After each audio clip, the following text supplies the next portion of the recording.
Hey there, friendlies. How's up? Welcome to the 4th of March edition of the fantabulosity that is the BBNB live stream. We got beverages, we got blades, and we're going to talk about some bushcraft related stuff. After 10, we're going to have Russell back on to finish up with the cabin tour that we did last week, or that we did half of last week. Before that, tonight is the long awaited Get Lit with Jes and Markus episode. Before we do that, I just want to say if you're listening to us time shifted, if you're on time shifted team replay, I do love seeing the comments appear in the doobly-doo below the video. Thank you for hanging out with us, even though you can't really hang out with us live with your Chitty McChat happening up there. So yeah, cockles of the heart are warmed. Okay. If at any point tonight you love what's happening, please feel free to leave me a smiley thumb. If at any point tonight you really don't like what's happening, that's all right. Drop me a frowny thumb. That works just as well. And if you would like to help keep the light on around here, as so many in the side chat already have, then I invite you to hit the the join button. There you will see the two levels of membership that are available to you for your hard-earned money, as well as what each level gets you. That's a little bright. Oh, piss. That's off. That's a little bright. That's off. For crying out loud, like, we're going to leave it like that. So, without much further ado, let's get the show on the road. I'm going to bring Markus on screen so that he can introduce himself and we can have a little chitty McChat. So, welcome, Markus. How are you doing tonight? Good. How are you, Jess? All is well. Clearly, I was totally organized there. Life's giving you a little bit of struggle, eh? I was running around like a fart in a windstorm because I had promised that I would try to do cocktails after 10, or a cocktail. So, like, this is the come on, fool. This is the portable bar bag I was talking about on Discord. So I got some makings for a very simple cocktail. If it goes well, I might make things a little more complicated in upcoming episodes. But for the first one, we're going to stick to an old-fashioned. Before we get onto the lantern convo, I just want to say hi to everyone who's saying hi. Let's see who we got here. We have Peanut Trucker popping in bright and early.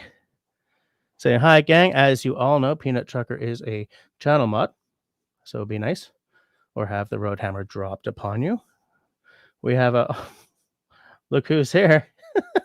Markus popping in at 8:18, which is nice and early. Hey, Jim's here. Jim's here early. Nice to see you, Jim. And then we got he's saying hi to you, Markus. How's it going? Everyone's saying hi. We got Grace in the house. Nice to see you, Grace.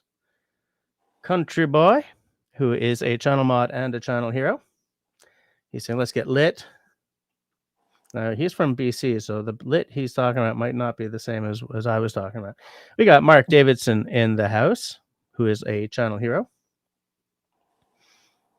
Everyone's just saying hi, so I'm skipping down so that I'm not late. Oh, already got an ad. Yeah, I got an ad when I first joined tonight, so it's nice to, not for once not be like, I didn't get an ad, so there must have been no ad. We got Destiny popping in. She looks very, very happy about the lantern talk, as am I.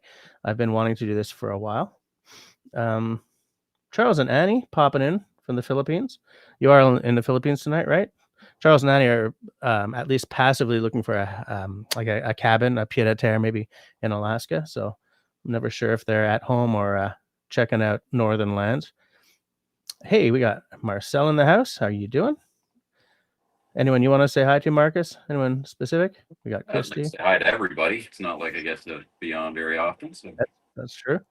I'm just making sure right now that I haven't missed anyone, because if I miss someone, I'm going to feel guilty, and it's going to keep me up tonight, and then I'll be tired for work tomorrow. Canadian in the house, how you doing?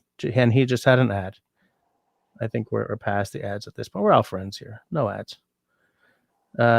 He's doing grocery shopping in California.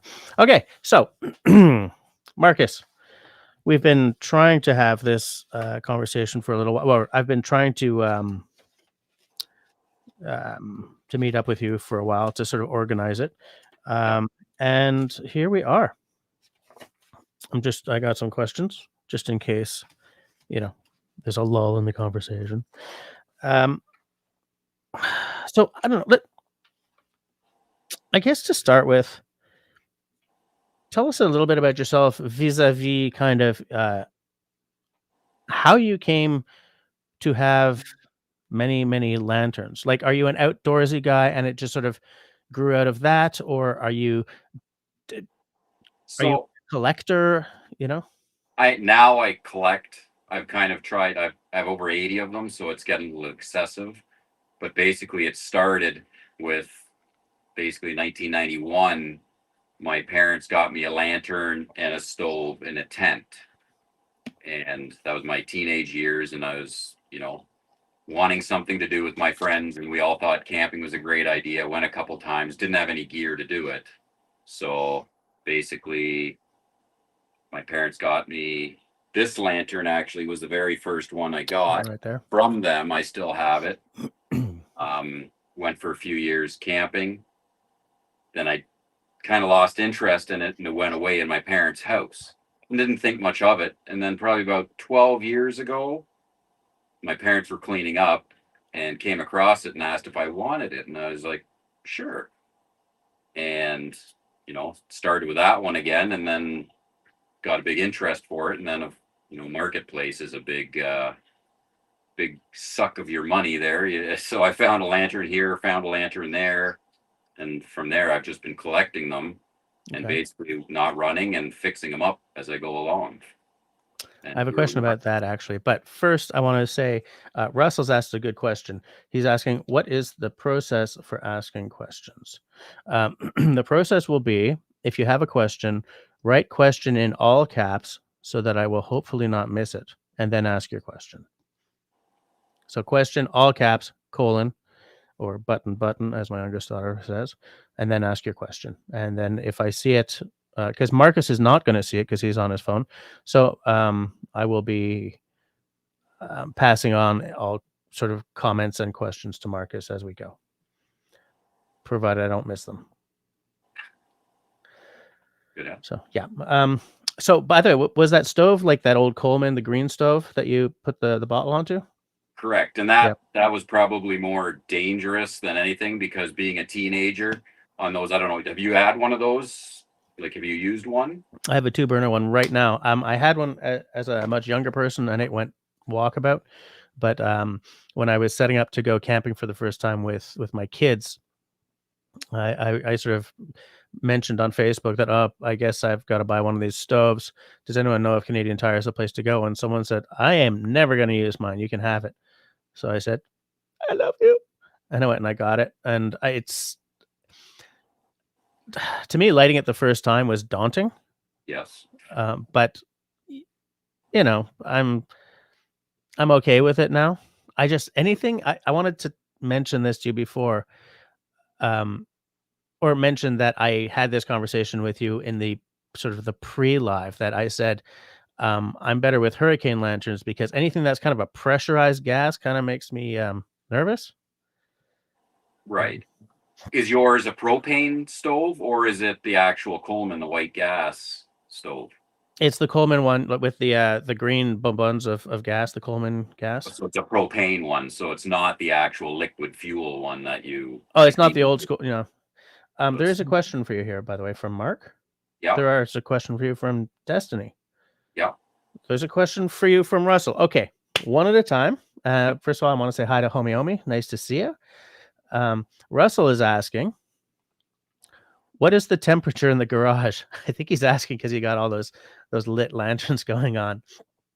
Last I looked, it was 15 Celsius in here. So Okay. And do you foresee that going up as the night goes on? not usually, because usually I have the heat on in here. It usually stays around 10 Okay. degrees.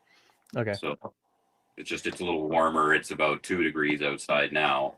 So And they'll you've probably got maintain about 15 in here. all right. And you've got plenty of airflow. If I slump over, you'll know why. I'll be calling 911 as like somewhere in Ontario, I think. Manitoba, Ontario. There is a carbon monoxide detector in here, so I should be Okay. all right. Destiny is asking, why are the globes different sizes and shapes? Just for aesthetics or functional? Well, they have several different sizes. There's single mantle, so these ones that are lit, and most of the ones I have here are a single mantle. The larger ones, they have two. This one doesn't have any in it, but it's just more light.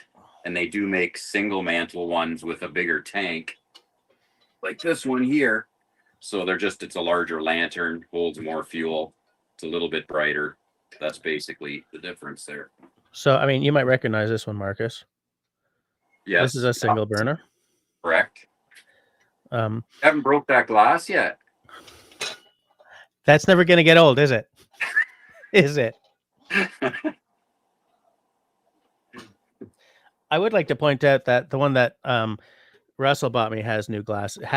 Not new. This is vintage glass. This is, in fact, I spent months researching this lantern to find actual period correct glass.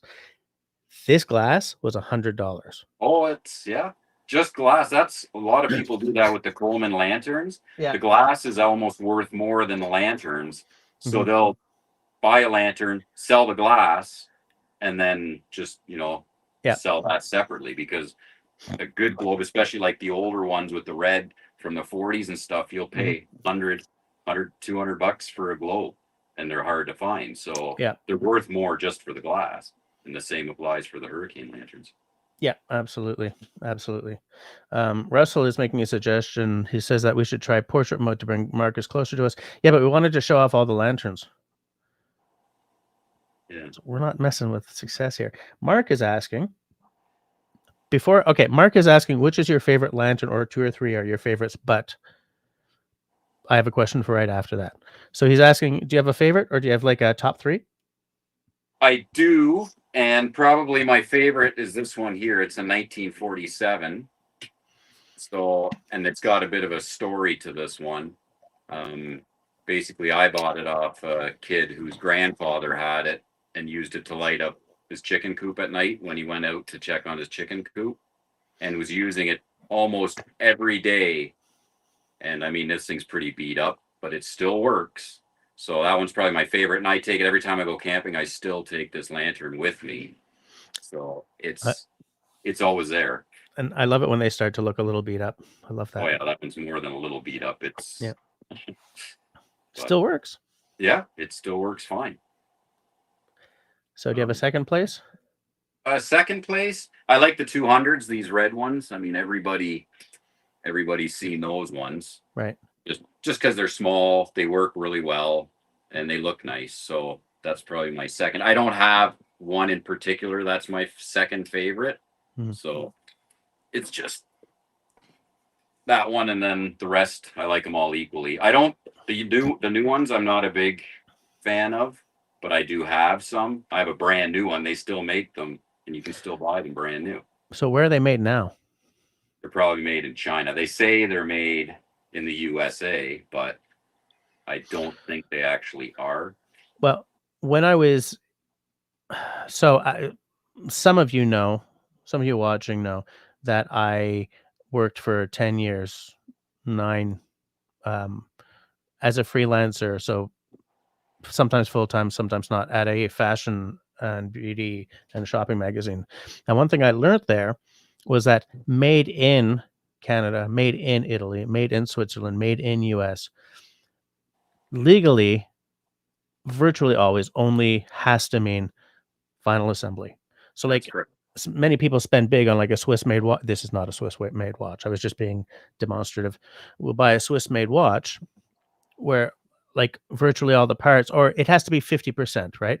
So the final assembly counts for a lot of that 50% sometimes. So it could be all Chinese or Vietnamese or I don't know, Indian parts that Yeah. were put together in the US or Canada or whatever. So I agree. I think you're probably right that, it'll say made in USA, but that doesn't mean that it's, stem to stern American made for sure. And usually they have to say like assembled in USA, right? Like at that point. And I Yeah. don't pay that much attention to the new stuff because I don't, like I said, I have them just because I want to have all the years. And I ended up with buying them. They were on sale. So Yeah. great. But And do you have a preference for single versus 2 or 3 mantle?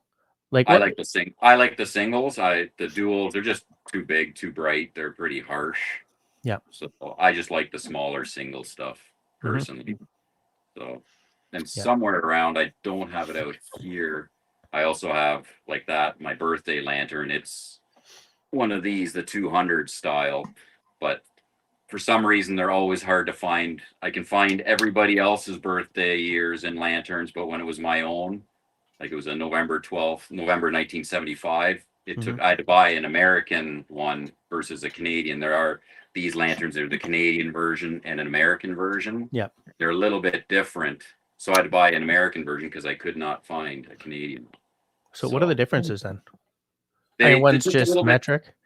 it just looks, no, that's all the same. And they're mostly interchangeable, but they're slightly different. Like the vent at the top is a slightly different shape. Okay. It's just, there's slight differences between the two, but the Interesting. parts are interchangeable. It's just, they actually made some in Canada as well. So Yeah, this one was made in Canada, I noticed yes. through looking at the at under there. Yeah. Yeah. um just seeing if there are any other I'm interested in the fact that the first one you got isn't in your top 3. Yeah. I As find far that, as, what do you mean? This one here, I don't, yeah, again, it's newer. It's 1990. So it's not, doesn't have the vintage thing happening. that's right. Yeah. The ones Okay. from the 90s till now are about the same. There's not much difference from a 1990 to the ones that come out now. Okay. All right. I guess that makes sense. By the way, Homie says that they're beautiful. He loves them. I think they're very nice as well. I love stuff that hasn't turned to plastic. And Yeah. like as soon as your lantern switches from fire, let's be straight, to LED, suddenly everything goes plastic. Yeah. And I'm tired of plastic, And even plastics hit these because they went to the pump here. The bodies are actually plastic. Oh, are they? Yeah. And then they went back because they had so many of these failing that the new ones, they went back to like the metal pumps. Like these all have metal Okay. pumps like yours does. So they went back to that because these ones were constantly failing. So, I mean, they tried to make plastic for that too. The knobs, they used to be like an acrylic or something Yeah. like that. The ones are all cheap plastic. So Is this knob a? Oh no, it looks like it's an acrylic. yeah, it's not a cheap plastic. Like you try Yeah. to burn, those ones won't melt. The new ones actually melt. Okay. Okay. So like the ones you have lit there and the one next to you, they're all kind of similar in size and stuff.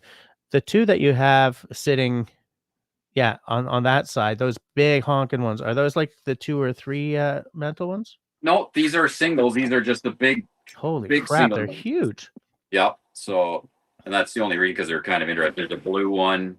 They made all different colors depending on the models too, right? And this is an older. This one's also a 1947, Nice. but it's a big one. So do you get more light off of those big ones even though they're still single mantle? Yeah, because these were classified as 250 candle power, where these ones were 500. And Even though that when you light them, you struggle to see the difference, but okay? it's that's the rating difference. The bigger ones are 500 candle power and 250. Because that's twice the candle power. Like, is that a function? Because it's the same size mantle, right? Correct. But So well, technically you can run the same size. They had a different number of mantle for the smaller ones. There is an actual 250 candle power and a 500 candle power Okay. mantle. They are Okay. larger, but you can run the smaller ones on there. Even with the bigger ones, I could light them and compare, but I mean, it's not really visually. I have a hard time seeing it for some reason. It's not like what you would expect twice as bright. Yeah, I would expect like, staring into Yeah. the sun kind of thing. No? It's not. Okay. It's not. So I think Country it was boy. probably more of one of those sales pitches, right? So Yeah, I'm getting it. Country boy is saying, I love those old white gas lanterns. There's something special about that hiss. yeah. Yeah. The neat thing about them too is like I have one here that I got and it was cheap. It was like $20 I had paid for that one. Okay. And everybody that I talked to that has like old hunt camps and had a Coleman lantern, they burn gasoline in them. Yeah. And I was always afraid to, right? I was like, oh, I don't want to wreck a lantern. And then more and more people over the years you hear, oh, it's fine. It won't be an issue. I actually thought, well, I'm going to do a little test and bought that lantern and ran it every night for 3 months straight. I went through a lot of gasoline to see if I could get it to fail. And it still works. And it was fine running gasoline. So for the ones I run all the time, because even in the summertime, I'll light one every night. We sit outside, have a beer and a glass of wine. Yep. And use it, and I'll burn gasoline because it's cheaper. And I've never had an issue running gasoline. That's good to know. Good to know. It's the maintenance is a little more. You don't want to leave it with the fuel in it as long because gas goes bad a lot quicker than the Coleman fuel does. Right. So you don't want to leave the gasoline in there for too long. But other than that. But I mean, if you're burning it every night, the gas isn't really lasting that long anyway, right? Exactly. Yeah. Destiny says that she deeply appreciates that the 1947 lantern is still functional. That is amazing. Yeah, that's what I love about old stuff. If you keep replacing your O-rings or whatever on like old anything, it'll just keep going. Yeah. This one's held together. Somebody's brazed the top. It's not the proper nut on the top anymore. Oh, really? It's a little crooked. I mean, and there's hardly like all the paint is chipped off. You can turn the lights on in here. I love that. At some point, send me a close-up picture of that because I fall for stuff like that. Yep. And the biggest thing with running these too, you got to really watch. And this one has one. I don't know if it would show up, but can you see that white spot where my finger is? Just a little bit, but it's not very. Like I would have totally missed that if you weren't pointing it out. Okay, if you can see it more in person. I can turn the light on and show you after. But if you have a hole in your mantle, the flame that shoots out will, even though they're Pyrex, like it'll burn the glass. And so if you ever have a crack or a hole in your mantle, don't use it. So use for yours. If you see that, put a new mantle on because it will destroy the glass. Like it'll leave a permanent. Oh, that's good to know. I did not know that. Country Boy says made in and product of are two different things. And yes, up here we are learning about that massively right now. Moving right along, but he's right. Yeah, product of is it's a much more stringent delineation term thing for sure. There's a question from Destiny, which I just tried to put on screen, but it didn't click. Is there a smell when you first light the sock thing? Sorry, I don't know his name. That's the mantle. There kind of is. Yeah. You've smelled it. Like when you're burning it in the first time, they do smoke a fair bit. And when you first light the lantern, depending how much control you have on it, and they do flame up at first, it does create a bit of soot and smell. It's a different smell than a hurricane lantern for sure. Yes. Do you even light your lanterns much there, Jess? Not right now. Because there's like 4 feet of snow in my backyard, so there's nowhere for me to like kick back. And I don't want to burn them inside unless we've got a power outage, right? Because then I do use them every time the power goes out. I take out my lanterns, I open the windows a little bit, but I'm not just kicking back outside right now. That's true. You can use your hurricane lanterns inside without too much issue. It's like lighting a candle. So yeah, that's true. I don't tend to do it because my kids are like, "What's that awful smell?" I'm like, "It's the smell of camping. Learn to love it, for God's sakes." Oh no, I know. Yeah. but yeah, so Destiny, there is a bit of a smell. I find that the smell on the Colemans is a slightly more chemical smell, and I think it's just Cummings down grammar. Well, It just it's comes down almost to worse. Sorry, I was gonna say it's almost worse when you turn them off. When you actually turn them off, they do produce a smell, and it's pretty strong when you turn them off. yeah. Uh-oh, we're having an effect on Homie Omi. He says, "I didn't know I wanted one, but now look for an old one that's got all its seals and stuff. Homie, you will not regret that." But you can get all the parts. That's the nice thing. You can Yeah. still get everything for these. Even this 19, there's not much difference. The pump's exact same as it was the 90s, like any of the metal pumps. They all that stuff. It's usually just the leather that fails. You can get all that stuff. So That's the beauty of them. yeah, Absolutely. they still support it. Yeah. Oh, Shawnee's here. She's in. Wow. I think she's appreciative of the conversation we had. This week I had to point Shawnee as one of the mods on my other channel because I was doing a live stream, cocktail, and we had a couple of trolls popping on, and I realized that I'd never made any mods on that channel. You sure it wasn't Shawnee, so she'd get the job? I think it was. She made like 4 ghost accounts just so she could be a mod. I'm on to you, Shawnee. Shawnee is also reminding everyone to hit the thumbs up for Markus and the lanterns, please. Country Boy says unto Homie Omi that everyone should have a white gas Coleman. Yeah, sure you would agree with that. Well, it's much better than the LED ones, in my opinion. I mean, yes, we've talked about this, but yeah, the LED ones, yes, they're convenient, and don't care. Yeah, don't care. I don't like that. Camping, you're not in a rush, so that's the nice thing. There's just something. Yeah, about it. If you're in the woods and you're camping and you're in a rush, chances are you're actually surviving. Yeah, you know. There's another question here from Destiny. If they were ever to fall over, do they go out automatically? Hurricane lanterns do, but I don't know about these. No, they won't. No. Funny story. I had a friend of mine pull up, and I had one of these going out on my driveway, and he drove right over it while it was lit.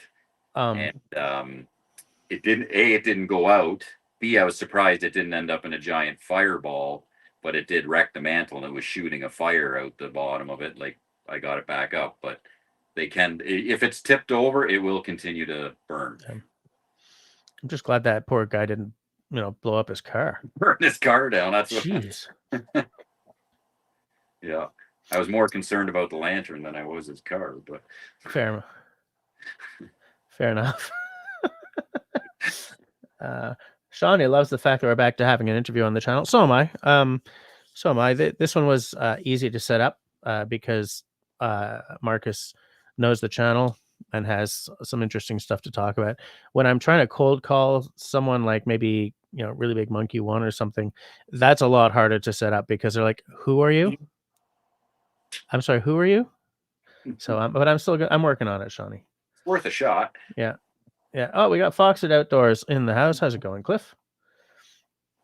The other nice thing about the Colemans too is they have this newer one but they actually can run kerosene in them as well. Okay. So they have dedicated kerosene models, and they're a little bit more finicky to light. You actually have to preheat them. They have like a cup to heat the generator up. Mm-hmm. So it's more of a process, but kerosene's obviously cheaper than the Coleman fuel. I mean, 4 liters of Coleman fuel is like almost $40, and it probably is $40 now. So now it probably is for sure. Like it's crazy. But I have some like this 200 here that I converted to run kerosene. So you can do, that's the nice thing about them too. Again, they're so versatile. So what's the process for converting them then? So all you need to do is run a kerosene generator. Okay. That's the tube inside that mixes the air and the fuel, and then the heat evaporates it, right? So they've got a bigger nozzle on it and a little bit different design inside. And you need a preheat cup, which you can get away without if you use a torch to preheat that first. So with the preheat cup, you got to fill it with alcohol. And light that, let it bloom. And you got to light that, let that burn off. And just before it goes out, you turn on the fuel, and it lights and works the same way. There is a little bit more smell to those. And the tube that goes in the tank, you just have to plug the one hole so that it's just getting the kerosene instead of air and the white gas. So there's really not a whole lot. But Parts are like, more expensive now, but and that's not going to be a dual fuel, right? no. Yeah. Well, that's not true. You can still burn Coleman fuel in them. You can still, but you can't. People say, and I haven't tried it yet to experiment, if you can run just kerosene and preheat with a torch on a regular white gas one, or running white fuel, I've seen that you can put in a kerosene one, but I don't know about the other way around. But like, So, if you throw kerosene into one of the, no, if you throw white gas into one of those kerosene ones, how's the efficiency? Because if you're using a different generator, it would be I'm guessing worse. it's because there's a different air mix you need, right? Yeah. Well, actually, it might not be worse because it's actually a smaller tip in the kerosene to atomize the fuel a little better. So Hmm. I don't know if it would be worse on fuel, but it might not be as stable. You might get more flickering. Yeah. Okay. It wouldn't be as stable. But I like the kerosene ones again, just because I like the process. It's kind Yeah. of fun to do. You know what I mean? It's Okay. take your time, but I mean, you can end up. A lot of people end up with fireballs on any of these things. They can be a little tricky to light, especially the older ones. I that's always, anytime there's that pressurized fuel in anything I own, I always feel that first time lighting, I'm like, okay, throwing my life into the winds here. Let's just be optimistic, Yeah, and I've done it. I mean, I've set my tape knot on fire. It was a big pool. It leaked out, and the whole thing was a big fireball. But I mean, that's not I've had stressful at some all, right? moments. Yeah. That's not So stressful at all. no, makes for good entertainment, I guess. So Yeah. Okay, so Cliff says, reminds me of that time Jesse obliterated his globe that one time. I told you, it never gets old. you'll I mean, it never does live get long. old to me, Well, but just seeing if there are any more questions for you.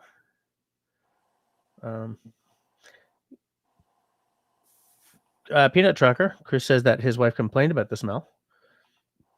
But inside or outside?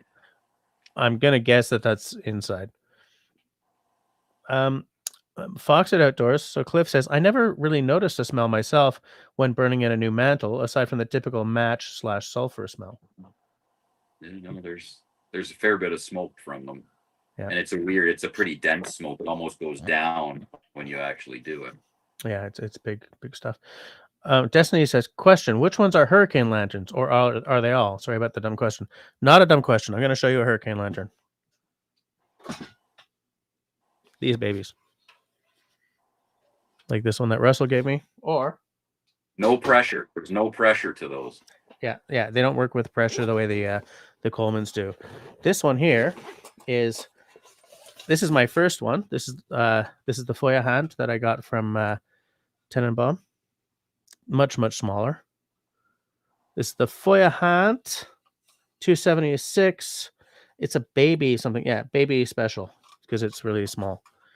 So these are your hurricane ones. This is the sort of the modern style. It's still a very old design, but this is what they call a cold blast lantern. So the whole thing is, I gotta get back a little bit so I can show you guys the whole lantern. Cold blast lantern is all about bringing cold air in through the bottom. It heats up and goes out the top, which creates kind of a convection, right? Bringing cold air in to feed the flame, and the hot air goes at the top. The design before this was a hot blast, which looks really different. It kind of looks like a T across the top. I don't have one. I would love one, but I don't have one. And that used hotter air because it wasn't the same convection thing. Dimmer light out of those. These were a much brighter light for sure. So yeah, that's the hurricane lantern. Do you find yours is pretty good at maintaining the light? Because I have some that with my hurricane ones, where if you turn it, like the flame setting keeps changing on me. Are yours stable?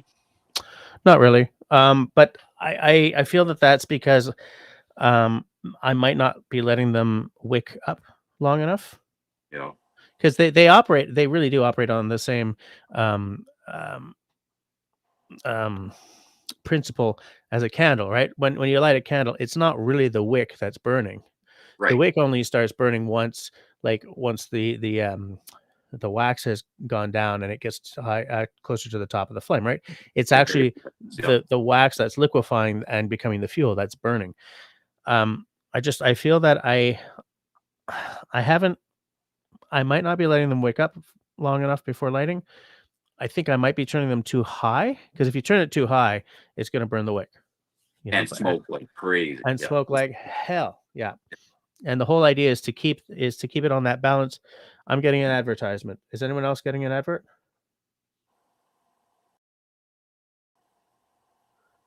Is anyone else getting an advert? The key is too, with yours, make sure you cut that wick straight. Keep that wick straight with those. It'll be a better flame. If they start getting burnt and get an angle to it, Yeah. or they burn much better if you make sure it stays square. Mm-hmm. Yeah. I was saying something and then I got distracted, and then you came in and salvaged everything. But anyways, yes. So those are hurricane lanterns. They're not the same. And hurricane lanterns, if you flip them over, if you knock them over, they go out. They go out completely. Peanut Trucker is back in the truck. New York steak and bacon tonight. Steak and bacon? Is he going to share? I was going to say sounds delicious. Peanut Trucker says that you're his hero. Thanks, Chris. Question again from Destiny. So, kerosene, gas, and/or Coleman fuel. What? I think she's asking what your favorite is, but I think we kind of know at this point. You like the pageantry around the kerosene, I guess, the best. That's true. Yeah. And she's asking, what is Coleman fuel exactly? Well, it's white gas, which is obviously a petroleum product. It's finer, like it's higher distilled than gasoline, and I think it's one of the next levels up. So it's just a higher refined. It evaporates much quicker. It doesn't have so much of a smell as gasoline. Burns a little cleaner than gasoline too, I think. Yeah, and it's got a longer shelf life as well. It doesn't go bad as fast. But yeah. Mark is asking which fuel burns the cleanest? The propane ones, which I haven't really. I have an old propane one here. They burn the cleanest, but then the next one would be the white gas, the Coleman fuel. Your typical Coleman fuel one would be. David Evans says lanterns. I have a few of those. He should have joined with a couple. That's true. We should do another episode at some point where everyone with lanterns just comes off, and we'll just pass the comment stick around. People can take turns showing off their favorite lantern. Yeah, an outdoor version. Yeah. So I've always wanted to try lighting all of them at once, but I need a hell of a lot of fuel to watch your entire backyard just go foomp. It's like, oh no, honey, problem. It'll take a while. I'm just seeing. The most I've done is 5 at once, I think, is the most I've had going, and that was actually camping. And then the people camping beside us got all pissed off at me because it was so bright. So. Yeah, well, 5 of those things going, yeah, it'd be like living on the surface of the sun. Yeah. David says, I think if you knock a hurricane lantern off your desk, I think the glass globe breaks. When I hit 5,000 subs, I'm going to start my my swag store back up, and I think the first thing I sell has to be a t-shirt that in some way references a broken globe. A red broken glass. You never found a red one, right? That was a clear one you have. Yeah, it's a clear one. In fact, I discovered that the red one wasn't original. But because I've got this sort of completionist thing, I do actually have a red one. I bought a red one, but it's the wrong shape.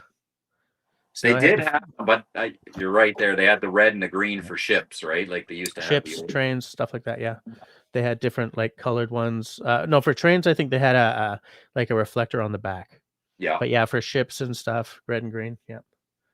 Are you gonna get any more? Or is that it for you? You calling it quits with your 3? I would like to get a couple more. I don't want to end up with like 80 because I have 80 You never bottles. do, Jess. I didn't want to end up with 80. It just happened. So I don't have room. I got like 80 bottles of whiskey. That takes up a lot of room, so I don't have room for lamps. yeah. Yeah, David. I don't know why I didn't think of having David on with us. I don't know why I didn't. I feel like 12 kinds of dumb. Well, he's in Florida, so he really couldn't light anything. Christy's asking where your puppies are. Oh, they're inside. If I had them here, I'd be constantly. They chew everything and eat everything I still. was going to So. say I don't know why you don't have the dogs around. Open And they flames. probably bump this table, and we know what happens. Yeah. Yeah. Okay, so David is asking you how many lanterns you have that burn gasoline. Any of the white gas ones will burn gasoline. I do have this one here. That's actually designed for it. It's a dual fuel one. Yeah. So these you could run either one according to Coleman. But like I said earlier, you can run gasoline in any of them. So it's not a problem. I think I keep seeing dual fuel ones at Canadian Tire, or at least I used to. I don't know if Amazon sells them. Still the same model. This one, I didn't even look what year this one is, and they're still the exact same. So this one's a 1996, January of 96. And you can tell on a Coleman, if you look on the bottom, you can see the month and the date. The older ones, they had them on the front, stamped in. But that's the ones from like the 40s, have them on the front? Yeah, it's right on the front on these. Yeah, because mine's a 72 and it's got it on the bottom. On the bottom, yeah. Your 75 probably does as well. Do you know when they switched? What's that? I'm not sure when they switched, to be quite honest. So, yeah, I would love to find something like an old one from like the 50s or the 40s or 50s or even 60s. I really love old gear that still works, because looking at something that's a half century or 80 years old or something that still just works, reminds me that at one point, there wasn't planned obsolescence. At one point, you did have right to repair. At one point, things were built to just last. Yep. And that's why the Amish, they still use them. So at this point, like they run like an Amish mix, they call it, where they run half gasoline and half Coleman fuel.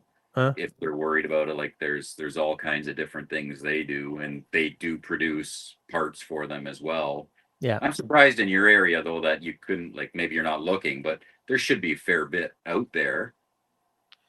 There should, but like in Montreal, it's the same problem I have with trying to find old tools and stuff. This city is just a black hole.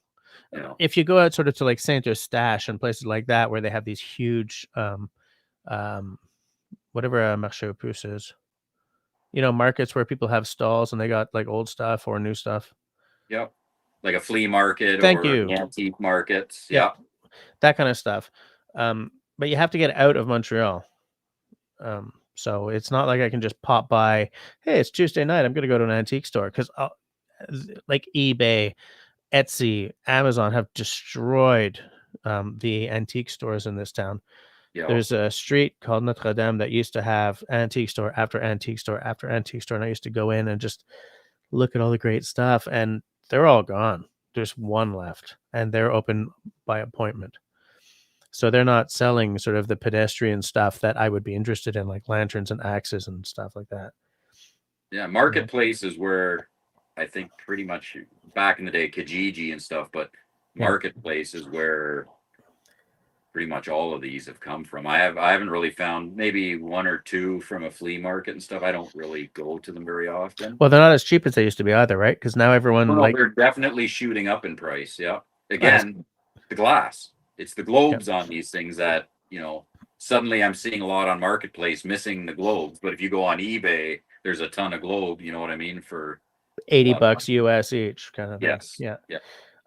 David is asking, what's your favorite? Now, I'm guessing it's because he joined a little late. Do you want to just show that favorite of yours one more time? This one here, the 1947. Yeah. David says that his favorite is the 335 you gave him, his first lantern. Yep. Yeah.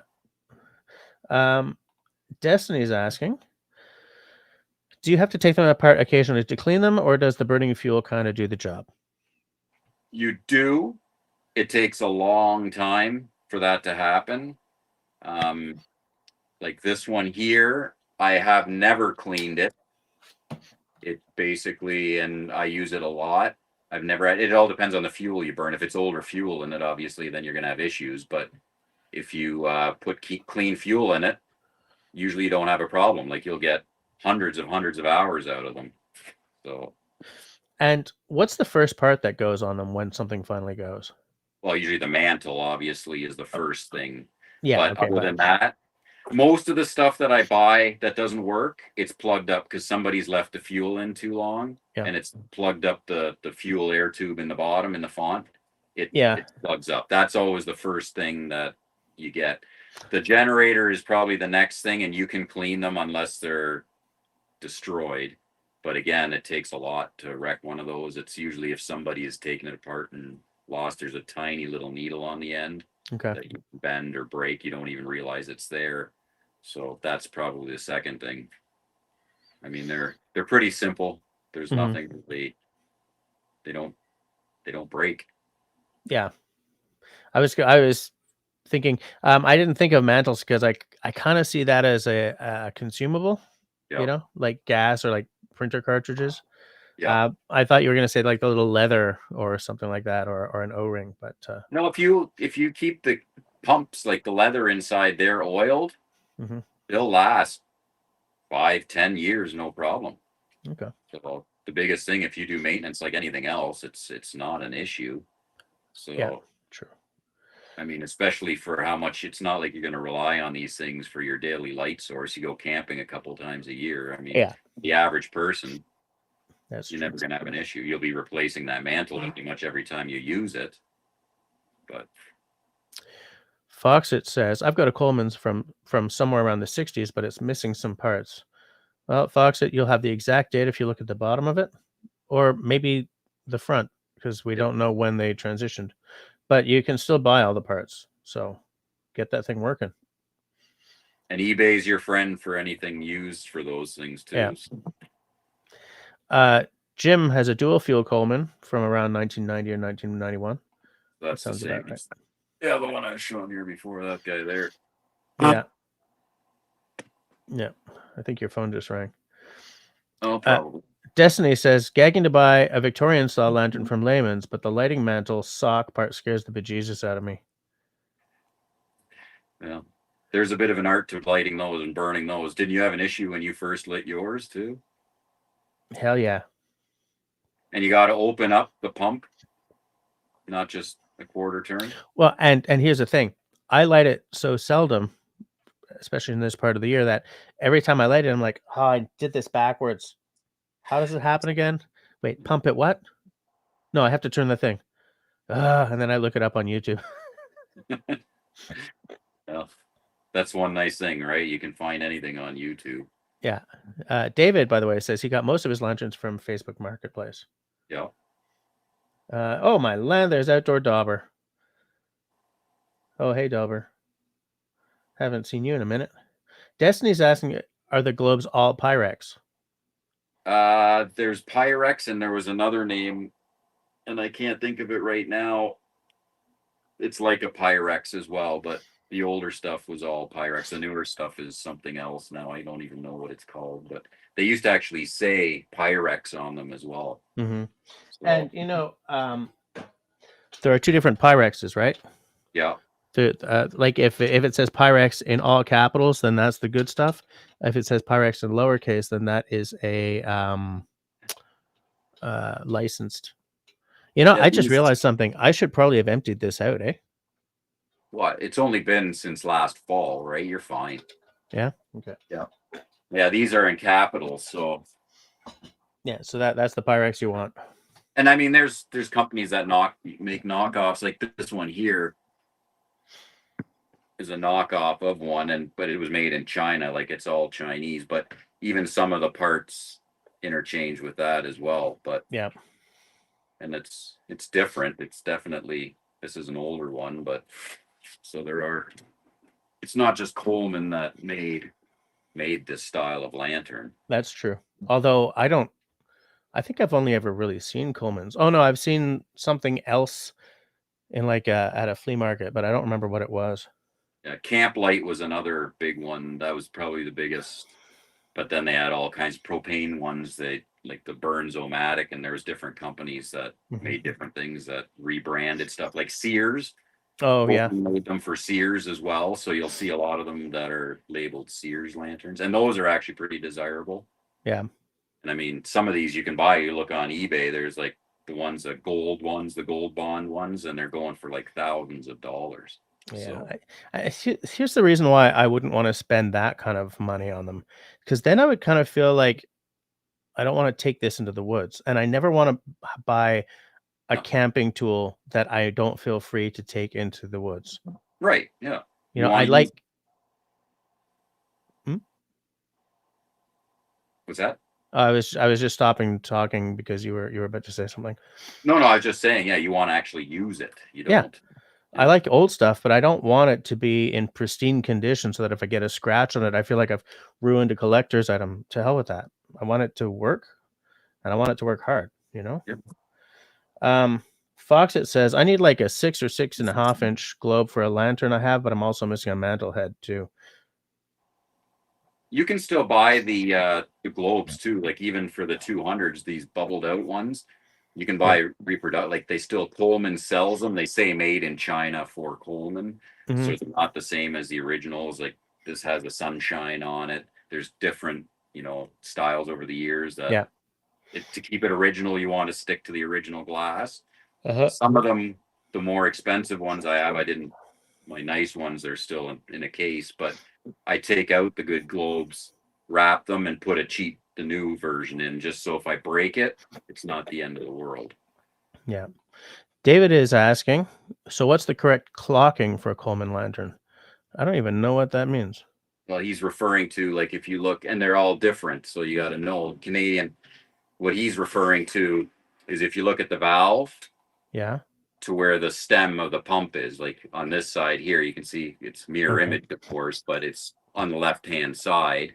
Yeah. We're opposite there, but certain ones, like you look here, for example, these are on the right. So it all depends on the model and even where it was made. So that the 200s, the Canadian made ones, the pump was on the left, but the American made ones, they were the other way. They were on the right-hand side. So that's what he's referring to. And you'll find a lot of lanterns people have taken apart over the years. They'll have it wrong. Okay. Just taking a look. I'm just trying to catch up because I'm noticing the time. And so I'm trying to sort of catch up to, like, if there are more questions, because Outdoor Dauber is asking, were the old globes mica? Very old ones. Yeah, from the 20s and stuff, they had actual panels of mica. Yeah. And those are big bucks. Yeah. I don't have anything from the 20s they also had, like, the pump wasn't built in. You actually had to, and I should have brought the other one out. I also have a military lantern that was actually used by the U.S. military. Yeah. They had those. Those are pretty neat. But anyway, so the older 20s ones had the pump separate. I don't have any. It was not my thing, but. Right. By the way, David says he has almost 40 lanterns. He's catching up to you. I think he's got a ways to go. Halfway there. Yeah. That's how easy it happens, though, Jess. I mean, you look for a lantern for parts for your other one. Next thing you get that one for parts, you got to fix it up, and then it's just a vicious cycle. Yeah. Dauber's old lantern has an external pump. Oh, and Foxit says, so just went and checked the Coleman he has is the 220F. Sadly, no manufacturing date on the bottom. It'll be there. It's probably really hard to see. Some of them are very difficult to see, but the 220Fs would have definitely had the date on the bottom. Right. Oh, David says he wants a Christmas lantern. So the one that he's talking about is the red and green.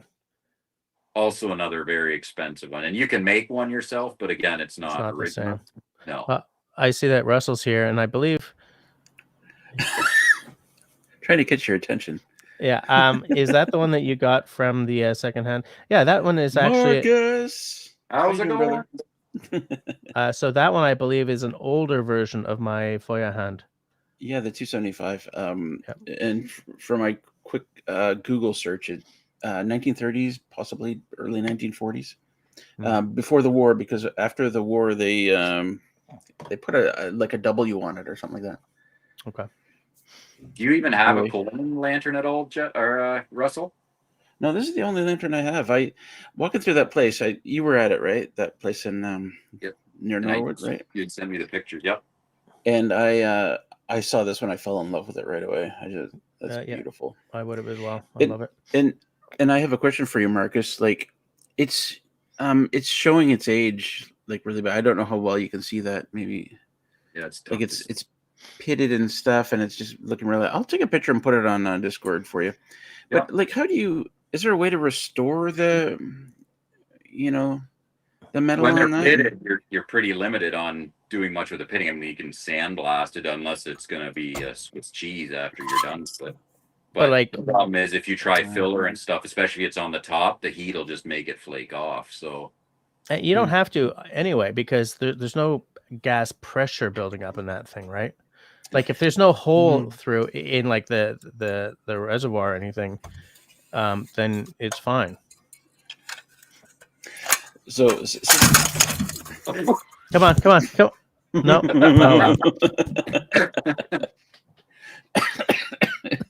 that would have been classic, though, right? That would have been so amazing. I would have been like, "Woo! Victory lap around the block." I almost feel like I need to throw one just because here. Just so yeah, throw one of the lit ones. Throw a lit one. Oh, yeah.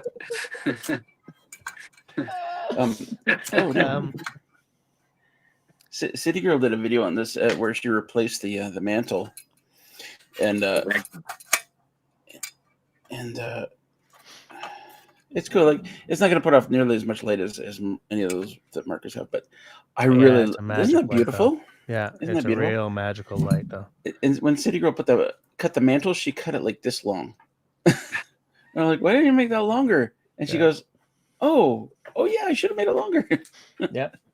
I do want to say that Sean is here. Maybe Hi, everyone's glad is Sean in Alaska. I might be out of fuel. Oh. Yeah. Hey, Sean. I'll blow that out in it. Yeah. Country Boy says, I didn't hear any glass breaking. Actually, if that lantern is as old as you say it is, then that glass breaking would have been heartbreaking every bit as much as when the red one broke. Right, and I looked at the glass is labeled, like that's the original glass in there too. Yeah. I'm trying to get a closer look, so I'm like, but yeah. It's gonna smoke for half an hour. Yeah, I like it. But yeah, that's just a vintage version of my Foya hand. Anyway, I joined a bit early just so I could, ask Marcus about the restoration on that. But yeah. I'm with Jess though. I like the stuff old and rusty. Like I said, if you see this thing, it looks like it's been through hell and back, and most of mine do. I'm not a big guy to restore them. So I mean, Jess was a little bit different, but just because it's his birthday lantern, you should have like a pristine version of your birthday lantern. My son, I got him one too. His was older, harder to find, a 2013, so it's the new style. Right. But he has one as well. And I do want to point out that my lantern is very pristine, but it's going to get used, and it'll probably end up dinged over time. That's fine. Or you got to buy a second one that you use as a daily, for your outings. I'm just going to solo myself for a second because Dauber just sent me a picture of his lantern. I'm going to cover his name. Look at that. Oh, wow. What is that? That is beautiful. Where's the mantle go? It's probably they hang on those two things coming out of the top, I think. So there's two mantles? Yeah, that looks like I can't see from my. And also what you can't see here is it's got like a brand name. Oh. What does that? The older ones used like letters and just like a number 1 and stuff like that instead of the actual. Oh, it's a Coleman. Coleman Quick Light. Yep. Let me get my face out of the way. Yep. Is that 68? Yeah, 1968. See, there's a 6 and 8 down there. But is that the one with the mica on it? It must be. And Wait. that's not a 60. That would be, like I said, the third. They Oh, back then, they no. did Look, different- look. It looks like it's not mica. It's glass. Look at that. Oh, it's newer. Yeah, I can't. It's hard to see. Oh yeah, of course, because you're on a phone. Yeah, I'd have to get up, knock everything over. Yeah, don't knock everything over. Not with that much flammable stuff. Well, somebody's got to ratings. break something tonight. Yeah. I'm trying to. Oh, there we go. Yeah, well, Christy's got a plastic lantern that uses batteries. I think I have one of those somewhere too, but I have one of those. Yeah. throw it out. Yeah. Not worth it. Sean in Alaska owns 0 lanterns, but he has 3 lamps. He should have some of these. Yeah, he needs at least one of each. Yeah, I think we should all get together and send him pictures of a lantern he should have. Okay. I agree. Oh, he says he thinks it's August of 1946. Okay. Yeah. I mean, it definitely looks way older than a 1960s lantern for sure. I would love to know the history of this lantern. You know, it's been around for almost 100 years. Yeah. Like, where has it been? Who bought it new? Uh-huh. Yeah, exactly, right? Who bought it new, and what did they do with it, and did they use it, and then where did it go? And oh, man, and that's why I like this one so much, just because I know the story behind it. I mean, all the others I really don't know, other than the one I got. I don't know their story. It's, what have they done? What trips did they go on?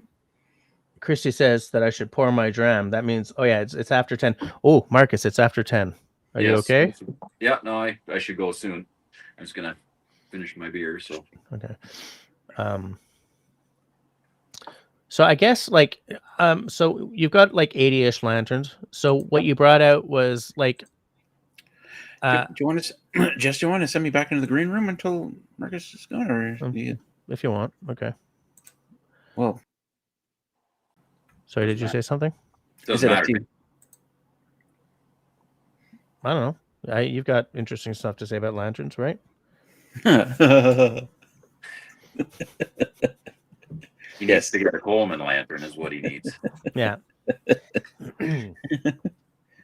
Sorry, but you were saying about the 80 something that I have. Yeah, so the ones you brought out, is that because that's a good aperçu of a good roundup of what your collection is? Yeah, like most of them, there's a wide range of all different models that I have. That's why I picked these ones. So yeah, no real rhyme or reason other than to pick everything different, just to show that there's so many different models. And what's amazing about that is that they're all essentially the same thing with just a different pair of pants on. Yep. Exactly. And that's amazing because you're talking about a good 80 odd years of, 1947 on, right? That's the one that I have here is the oldest, is a 47. Yep. This one here and that one there are 47s. And the fact that they haven't completely rejigged that design and completely gotten rid of the old school in all that time is worth my money. Yep. Shall we say? They've stood the test of time. I mean, they're still going. Yeah. They're like Land Rovers. 80% of original Land Rovers are still on the road. Probably not 80% of the current ones.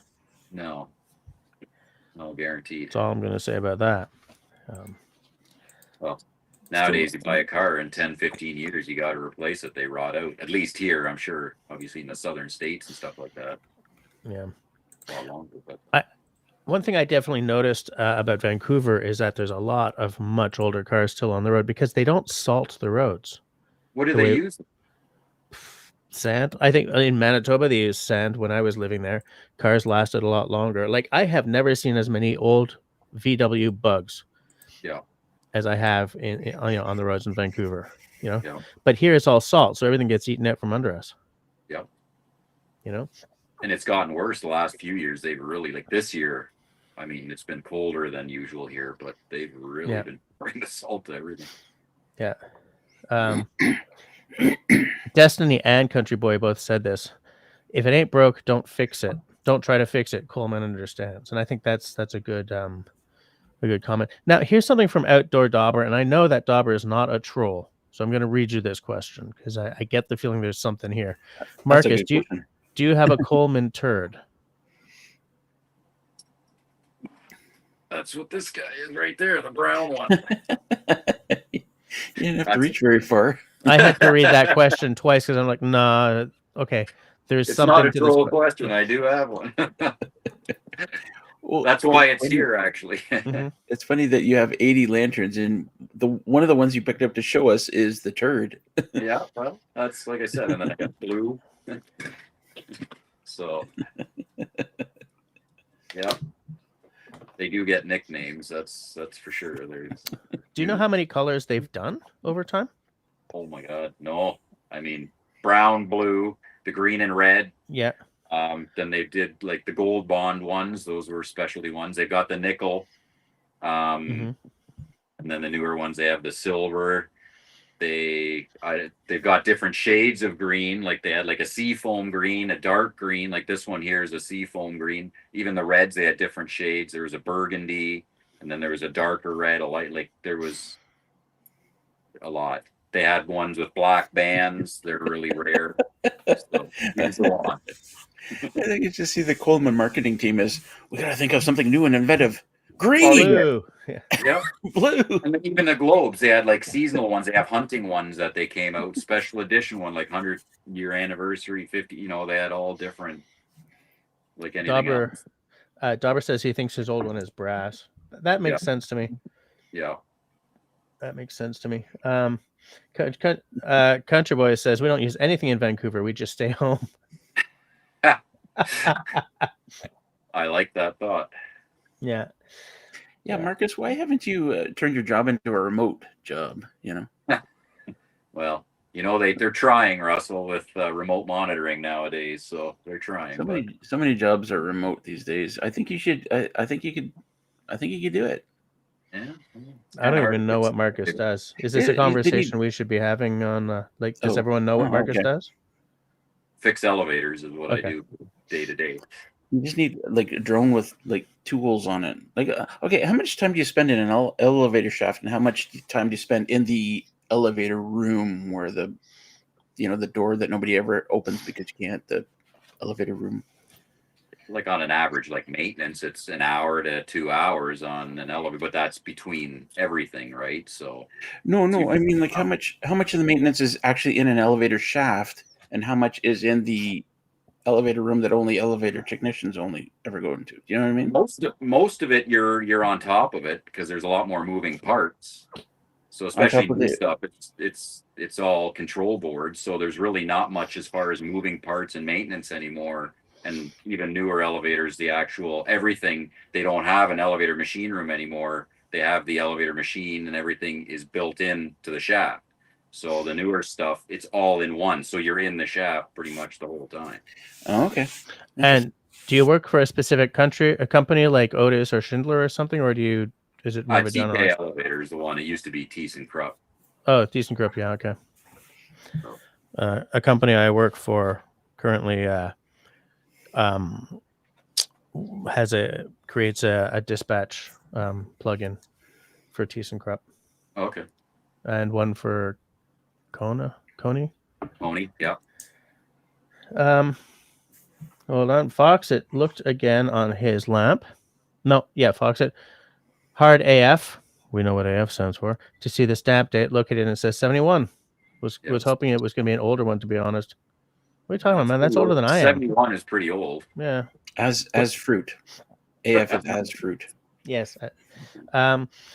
Jim says, I'm going to try to get my dad's red Coleman, which is about 60s vintage. And then they gave me an old Dietz, which is kerosene and probably from the 50s, if not earlier. I would love to find a vintage Dietz. You don't have? What is the one you have now? What brand is it? Well, my newish one, it's a Feuerhand, right? Made in Germany. This is a GSW. Okay. Yeah. A Beacon. Beacon is GSW, I believe, is the company. Beacon is the brand. So this is a Canadian made one. Yeah. Love it, but I I have would a love to large. have an old ass Dietz. Yeah. I have one Hurricane one as well. Yeah, Deeps. It's a nice lantern. It's heavy, but Yeah. But like Dietz are now made in China completely, right? So that's what I don't want. I want an no, old one. it's an old one. Yeah. Yeah. Yeah, you can get those pretty darn cheap, the new ones, the new Hurricane ones. And they Yeah. work fine. I have a couple of those as well. So like I told you before, like you can run, especially for those cheap ones, put some citronella in it. Yeah. Right. So and then You're not dealing with mosquitoes. Exactly. Yeah. I'm just taking a look. I wrote up a million questions and I didn't get to ask any of them, but like it feels like our conversation kind of, yeah, we answered them all. So we're good. Oh, how did you start restoring them? Like, was it just you had one that was getting a little scrappy, so you looked it up? Yeah, like the first one I bought after that one, I don't even remember which one it was, to be quite honest. It was working and I just wanted to clean it up a little bit. So that's what basically started it. And then I wanted one for parts, and then I wanted to complete the one I got for parts. So it wasn't really intentional. I wasn't looking for something to restore. It's just, I'm like you, I like them original. Yep. So yours is pretty much the first one that I've ever done completely over. It's so nice though. I would not bother to do that for most of my other stuff. So nice. And like, that's a nice touch right there. That is a very nice touch. Right? Very classy. Yeah. Good job, Markus. Yeah. Love it. Wasn't sure if it was going to work, so I'm glad it didn't blow you up.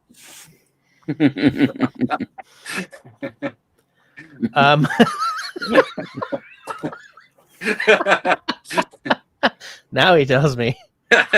After I tried it first, so that's always the hairy thing too, is shipping those things. They get a little bit fussy because if it had fuel in it and all that stuff, you really gotta dry them out. Yeah. Love it. Country boy. 71 doesn't make it old. I was gonna say, Cliff, man. There's a couple of us that are vintage around here, so for sure. Yeah. All right, I should go. All right. Thanks for coming on. Maybe we should do another one with David at some point, and anyone else who's got lanterns, like do a panel discussion. That'd be great. Yeah. You gotta find him his birthday lantern. I didn't even know that Coleman's had like the date stamped on the bottom. I think that's really a nice touch. Yeah. But yeah, okay. So we're gonna let Markus head out. Thanks for staying an extra quarter of an hour. It's very nice of you. Very generous with your time and your knowledge. And I do think we have to have you back on. Yes. Sounds good to me. All right. See you later. Thanks, guys. Good night, Markus. Bye-bye. Good night, guys. See ya. Bye. I haven't actually seen and talked to Markus like that in a long time. I guess the last time we did that, it was on Discord. Yeah, I haven't spoken to him like that in a long time either. We did a video call when he first sent me that lantern so that he could sort of describe to me how to light it up and stuff. I find it's interesting, like so many people in like the side chat right up there, I only know them as names. And so when I actually see faces attached or hear voices attached to those names for the first time, it always kind of throws me a little bit because I don't like, they're just names and words on screens. Yeah, you have that moment. You're not Markus. Yeah. But yeah. So. Oh, wow. I can't click on comments. You have to do. Oh, which comment should I be? Outdoor Albert, the lantern is August 1926. Wow. There you go. That's why it looks so old. Yeah. That's very close to a 100-year-old lantern. Yeah. So I want to show you guys something. Wouldn't you love the history on that one? Yes. Have you poured a dram, or are you just like peeing on us? Bar bag. Oh, okay. Yeah. Do the Yeah, do the thing. Let me get my keyboard out of the way. I'm not going to be able to do it completely on camera because, Why don't awkward. if you full screen yourself, do we see more of your view? Not really. Like Oh. here. You should do it anyway. Here we go. Bar bag. You're the only person I know who has a bar bag. I'm the only person I know. Well, no, there's someone I know through TikTok in the cocktail designers group I'm on. So, flip it open. I just totally bapped myself in the face with it. Bapped. So it's what I got in there is a glass, some sugar cubes, a bottle. We're gonna make an old fashioned, people. So, rocks glass. Rocks glass. Sugar cubes. Canadian rye. The delicious Alberta Premium Cask Strength. I'm going to have to bottle that down pretty soon. Does anybody else find Jess a little blurry right now? Well, it's because it keeps sort of focusing back and forth. No, you've been a little pixelated on my end. I wonder if anybody else is. Anyway, do the thing. You're like Superman. Is it Superman 3? So you're saying I'm like a bad movie? There's my bitters. There's my jigger. And my muddle. So, the way we make an old fashioned, it's going to be off screen. Which pocket is your ice in? It's down there. It's off. Hold on. Holy crap. Outdoor Dauber says it was my grandfather's. My mom remembers him hanging it on the nail pen on the tree. She's 74 now. I'll put that on screen while I make my... That's great. Yeah, that is cool. Hang it on a nail. So, here's how one makes an old-fashioned. I don't have an orange, so I'm not going to have an orange peel. So it's not going to be fundamentally the way I do it, but we take a sugar cube. Can you make me go away? Because I'm in the way.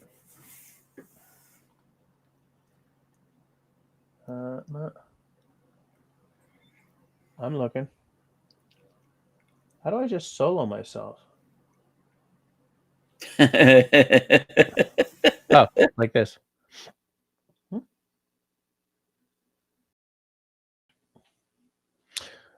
Oh, actually, that might be it.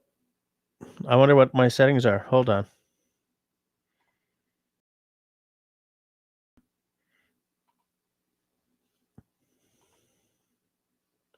You know what? I do look very pixelated on YouTube, and you look better now.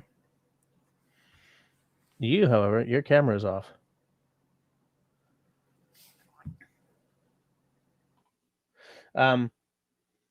Yeah, that was weird. It might be my upload, maybe. Okay, so sugar cube, 3 dashes each of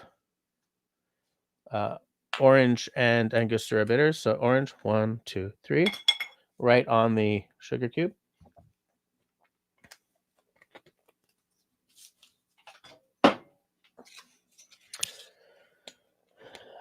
Shawnee is getting a blizzard warning tonight. We're not blizzard warning. We're freezing rain warning. 1, 2, 3.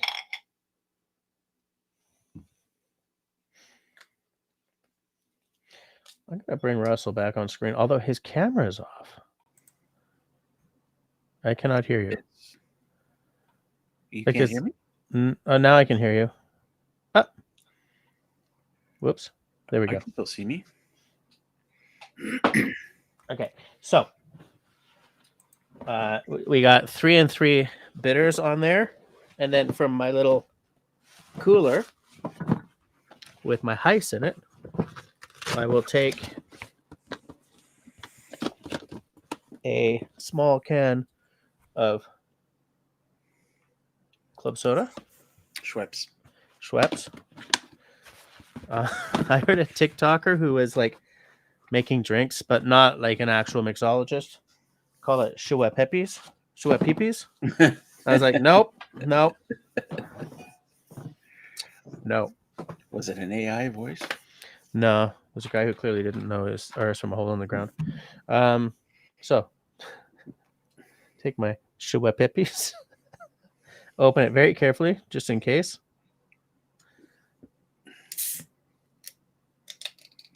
There we go. So what you want to do,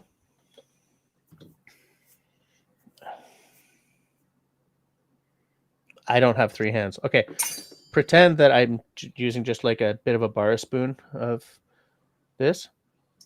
And the reason you're just adding a little bit is because alcohol is not very good at making this sugar cube disintegrate.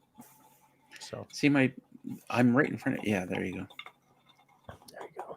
It's because I'm trying to position everything, but it's kind of mirrored, so I keep going in the wrong direction. Are you sure you're not on Wi-Fi right now? Wi-Fi is off, but we do have freezing rain, so it might be a rain fade thing. I'm just saying. I'm sending 1.9 megabits and I'm receiving 450 kilobits. Yeah, because I look terrible on YouTube again. I see, but you look fine. Thanks. Yeah, I work out.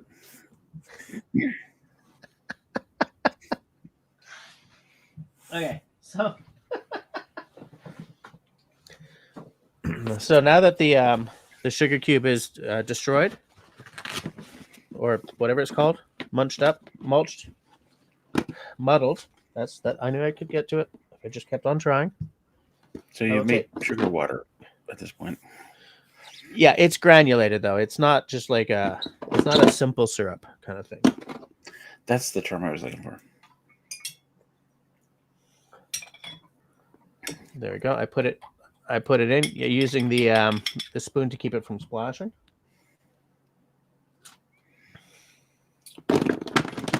Ba, ba, boo, ba, boo, ba. Gonna have an old fashioned. So, you can technically make an old fashioned with anything: rye, bourbon, tequila, anything. The classic choices are either rye or bourbon. Where's my?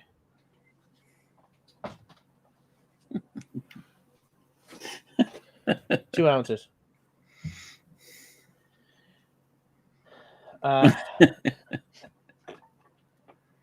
Yeah, Christy nailed it.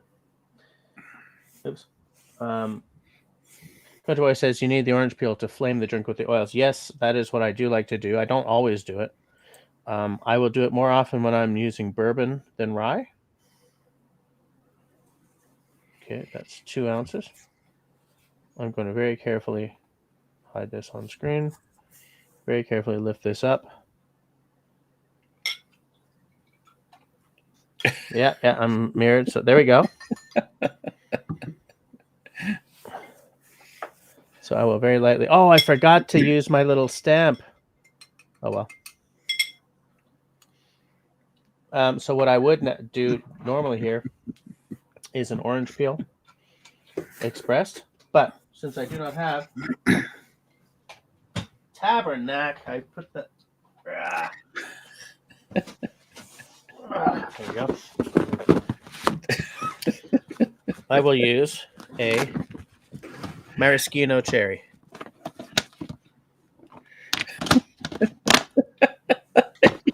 He opened a bag, opened a Tupperware, pulled out something else that he's going to open. Maraschino cherries. These are technically Maragna Fabri. So I don't ever put a cherry in an old fashioned. I'm a orange peel only type of guy, whereas a lot of old fashions come with 2. But since I don't have an orange peel, 1 cherry. Good night, Marcel. All right, good night, Marcel. See you next time. So that was a lot of pageantry for a drink, for a live stream drink. So I don't know. And we saw almost half of it too. You know what I need to do? Pour a dram. I need to. Do you guys remember ages ago? I did a live stream where I used my iPhone like facing down as a second camera. I think I was doing something about my new, at that point, new notebook. Yeah, you needed a drink can. Yeah. So if I keep doing this, I will definitely use a drink cam. Cheers, everybody. Cheers. I want to show the cherry. There you go.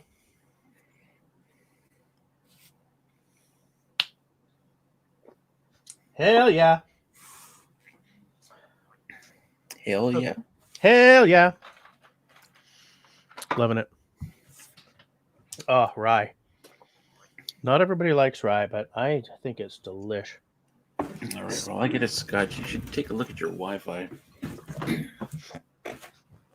Well, there's no use looking at my Wi-Fi. I'm not using it. Are you sure? Yeah.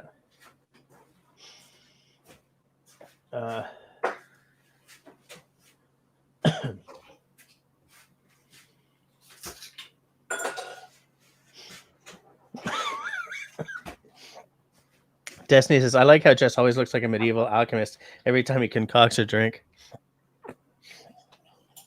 So, yeah, what I did that time was I have this, which holds your your iPhone or whatever horizontal, so that you can use it as a desk cam. Sorry, I'm not talking to the. So yeah, I'll use this next time I'm making the drinks, especially if I'm using like a mixing glass. I don't know if it has to be perfectly like horizontal. Maybe like this, looking down at your. Oh, maybe. But something May to play have. with. So now that my picture is smaller, it might not look quite so terrible. Yeah, you look well, and I'm receiving like double the bits that I was before. Yeah, I don't know what's going on there. That's weird. Mm-hmm. Because I'm wired right out. I love when you're wired. What was it? Yeah. Yeah, I love it. Dauber's like, GoFundMe for Jesse's drink cam. I'd rather GoFundMe for a new lantern. Probably. Christy says I probably should have made a double. That's actually not a bad idea. I mean, because we got a whole hour to go. Well, not a whole hour. I bet a half hour. Poor drink. Oh my god. The hell did I put my rye? Are you just gonna top it up? I'm gonna make it a double. I'll just add this stuff in like this. All right. So are we gonna look at some cabins? Yeah, we can. Let's do it. Let's frickin' do it. I think this is the one. Yeah, there we go. I guess you have to change the screen because I can't do it. I shall now show it on screen. There we go. This is the one that we ended with last week. And did we decide that it's... Oh, no, I was going to say, because of the design, I was wondering if it was AI, but it clearly looks like there's something unfinished happening there. Or is that wooden little wall, is that where their gas is behind? Yeah, there's something in there. This looks real to me. I mean, this... Yeah. Despite the weird roof edge. I mean, look at the eaves, the downspout on the eaves trough. I mean, typically something you don't see in AI. By the way, why are you Fart Blaster Jr.? Man, I don't know why I don't know anything about myself anymore. Fair enough. Okay. All right. I had a very specific... Okay, don't say anything. I had a very specific reason for including this picture. And not just that it's a beautiful look out from there. Is it because of all the burls on the wood? Yeah. Interesting idea to go out and find trees that have burls on them and use those as posts. Mm-hmm. Especially considering how much you can get for burls. And they just left them as is, which is fine, but you could also like just kind of cut around, not the pole itself, or the tree itself, but cut around the top of the burl, and then you have like a spot to put your drinks and stuff. Yep. Yeah, little drinks platform. I mean, Russell keeps his eyes out for the prize, evidently. Oh, yeah. That looks like a really nice. It's weird though, because it's such a nice view, cool old cabin, and then that picnic table. Whew. You Okay. don't like it. All It's right. not handmade, obviously. No. All right. I bent these metal pipes with my hands and teeth to make What do you this think about table. this style of cabin? I mean, they're trying to make it look like a log cabin, but it's not. It's like it's actually cut. You can see that it's Holy cut. crap. I did not notice that. Because there is a kind of log cabin that leaves them long like that. Oh, that's disappointing. I mean, I guess I should have known because they're way too uniform, right? Yeah, they're perfect. Yeah. And so there's no what do you call it? The stuff they put between logs on log cabins? The Chinking? chinking. Yeah, there's no chinking. Just a word that always leaves me kind of like, oof. Is it a spicy rye? Yeah, sure is. Yeah, very spicy. Have you had the Alberta Premium? Like, not everybody likes rye because it's so. But You asking me? Maybe. I don't know. no, I was asking Country Boy. Oh, you've had rye before? In university, it was a rye and 7. Mm-hmm. Or a rye and, no, it was a rye and Coke. My buddy Henry Rye and Coke. was always rye and Coke. Okay, so that's another view of it. Yeah, I was going to say same rye. kind of- Outdoor Dauber says they're milled logs. Okay, so they're still logs, but they've been milled down to like uniformity. Does that concrete Yep. pier look a little It looks. angled? In fact, both of them do. Both of the ones on the front do. All three of the ones on the front do. Oh, yeah. They've been having some old fashions while building. It looks straight. What does it Whatever. say? Good enough for Jazz. Oh, is it a? I'm gonna say that says public something. Yeah, like maybe it's a cabin at a campsite or something, which would explain why they just use those milled logs instead of, like if you were building a log cabin, would you use such logs or would you actually use real logs, right? And the picnic table. Yeah, it all makes sense when you look at it like that. Yeah. The burls don't make sense though. Like if you're building a cheap log cabin for renting it out, you wouldn't go to the trouble of using those burled logs. It's a national park with character. Well, I'm fine with that, but Destiny says Peanut Trucker is the man, the myth, the legend. He's okay, I'm sure, because he's getting commented. Country Boy is like, is Peanut Trucker okay? A steak with a side of pork belly has me a bit worried.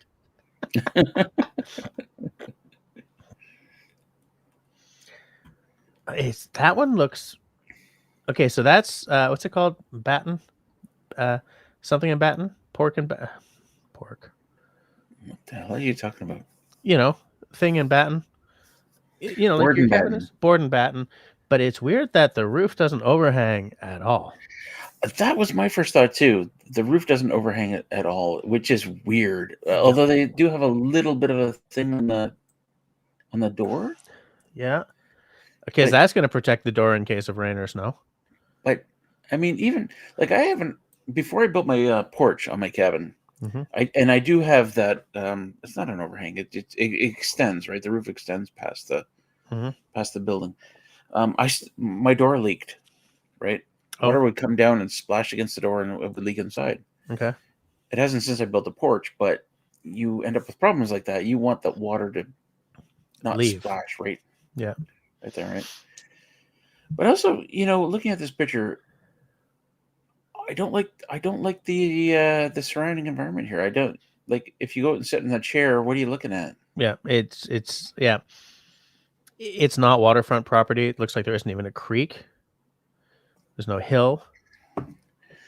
Country Boy says something interesting about it. Really?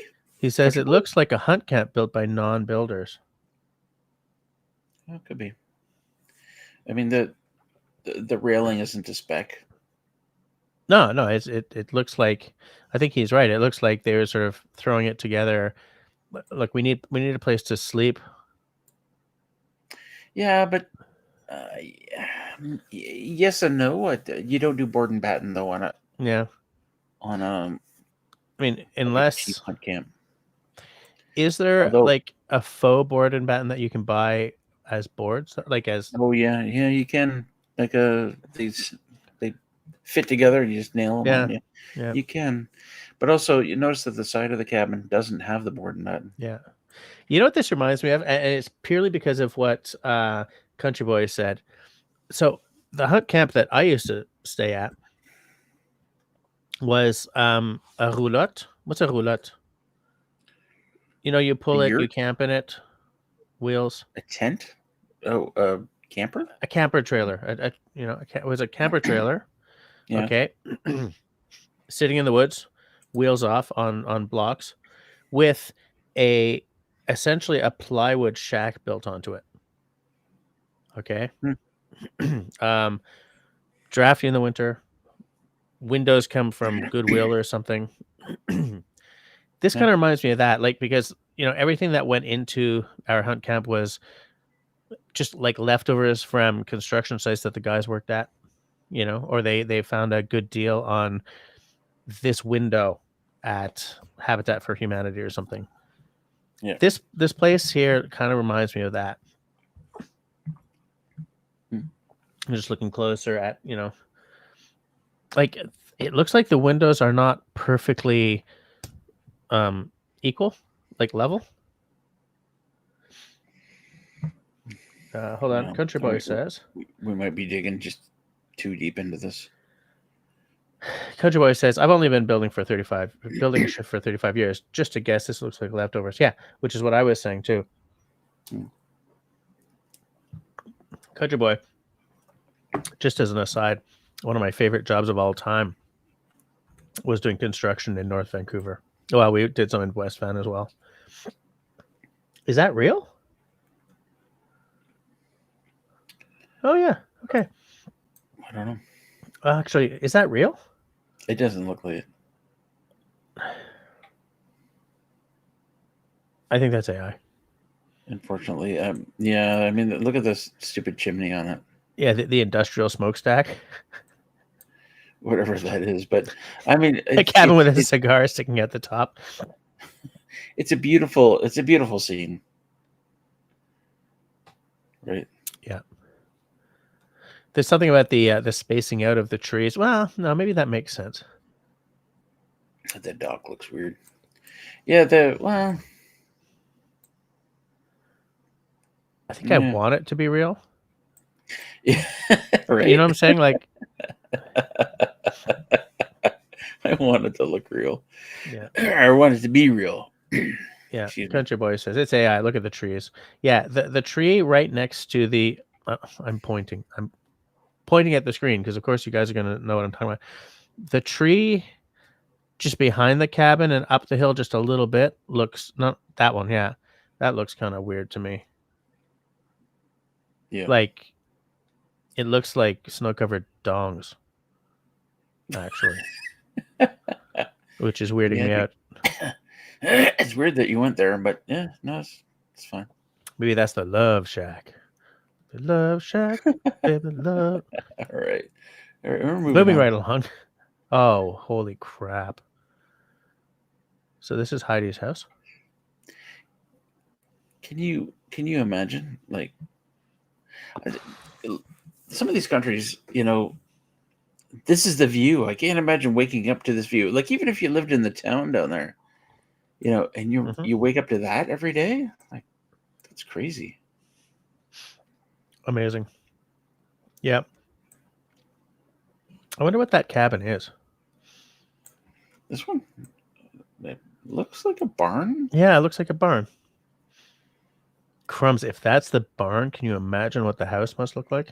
I can imagine the view from the house. Look at that. Outdoor Dauber's dozing off. Good night, everyone. I guess we're boring Dauber. Thanks for hanging out, Dauber. It was really nice to see you again. on the live stream. It's been a minute. So Jess will be more interesting next week. I've been doing a great job keeping it down this past 2 weeks, keeping things nailed down, moving along nicely. Okay.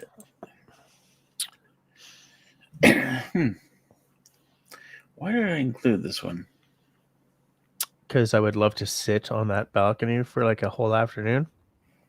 Yeah. Come on, wouldn't you? Springtime. No, early fall. I'll tell you what. Needs a fire pit. Yeah, early fall. Yeah, early fall, but I would love it to have a fire pit. There was a time before. It's like a dog. What the heck? What's going on here? Along the bottom. Yeah, that's weird. That might have been that might have been my fault. I don't know. Anyway, there was a time before when I was building the cabin and I had the deck on, and most of the cabin was built. The deck was on, but I hadn't done the roof over the deck.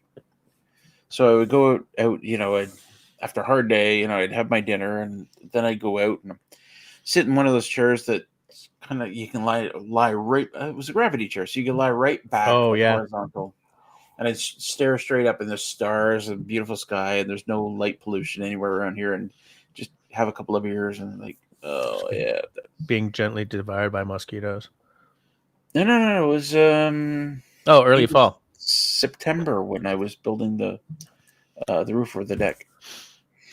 Destiny's saying, "What the hell is that bale of hay?" She's probably talking about this. Oh, I'm doing it on my screen. That's a basket with some. Is that jute in there? You see hanging? Oh yeah, that's a planter. Yeah. I've seen those before. Yeah, me too. That's a lot of firewood for this, but I can get it. I mean, firewood here, firewood there. I get That's that. what I'm saying. It needs a fire pit on the deck, right? Like just in front of that little coffee table there. I think that would be amazing. Amazing. Hard to get around it though, I guess, eh? Coconut husk. Yes, Mark Davidson. That's what I was. Wow, that is a very kind of Ferris Bueller house. Why Ferris Bueller? You know the house in Ferris Bueller where he with the car in it? Oh yeah, and the car goes out the back of the garage and crashes into a ravine. You know what it kind of reminds me of is Waterfall House. Reference? Falling Water. Sorry, it's called Falling Water. I was like, no, I don't have the right name. It has a Frank Lloyd Wright look to it, and Falling Water is a very famous Frank Lloyd Wright house. But he did a lot of stuff that's kind of working with the environments the way this one is, big glass kind of thing. Falling Water doesn't have quite the the wall of glass thing that this does. But yeah, Country Boy, where's the Ferrari? Scott, yeah, it was a Ferrari. An old classic. It was a Spider Ferrari. I don't remember. I like when Ferris was like, Cameron. He says to Cameron, like, what was the odometer like before you left the house? Oh, it was 8.357 and 3/4 of the way between the 3 and the 4. Yeah. So the house in Ferris Bueller's Day Off is located at 370 Beach Street in Highland Park, Illinois. It's also known as the Ben Rose House. It's a mid-century modern home made of steel and glass. Designed by A. James Speyer, a student of Ludwig Mies van der Rohe. Mies van der Rohe designed a couple of buildings here in Montreal, actually. He was big into brutalism. Brutalism. Yeah, mid-century brutalism, like concrete and stuff. Hold on. Okay, yeah. Is that the same house? Yes, that's the same place. Wait, is this house real? Yeah.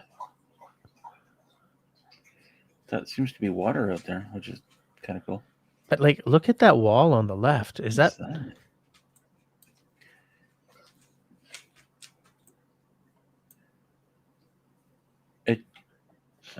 Yeah, it doesn't look real, does it? Like, why would you do that to the wall? This looks like an architectural model. Like, Yeah, it does. It does. An architectural picture. Yeah, I totally get that. I just realized, when I'm looking close at the screen like this, like I must look ridiculous. Well, how's that different? You're such a bitch. Oh yeah, look at that table. I mean, it's like all these little logs stuck together like this, and then I've seen that before. I've seen that before, though. Yeah, I've they never glue seen them all that. together and then just cut them off. There's your table. Okay, another table at the door. Next. Okay, same place. This is the same place. I guess from around the side. If you like it in the rear, this is the rear. Last time I checked. Yeah. Okay. So there's like that looks like there's a passage over like an incline to get to the door. This is so weird. I mean, who has a roof like that comes together in the middle? They do. Where I could see a roof like that working well is if you've got like a water catchment system in the middle. That makes sense.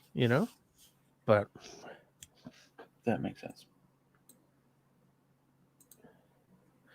Country Boy says, I've worked with architects and designers. There's no sense to what there is. It's not always good.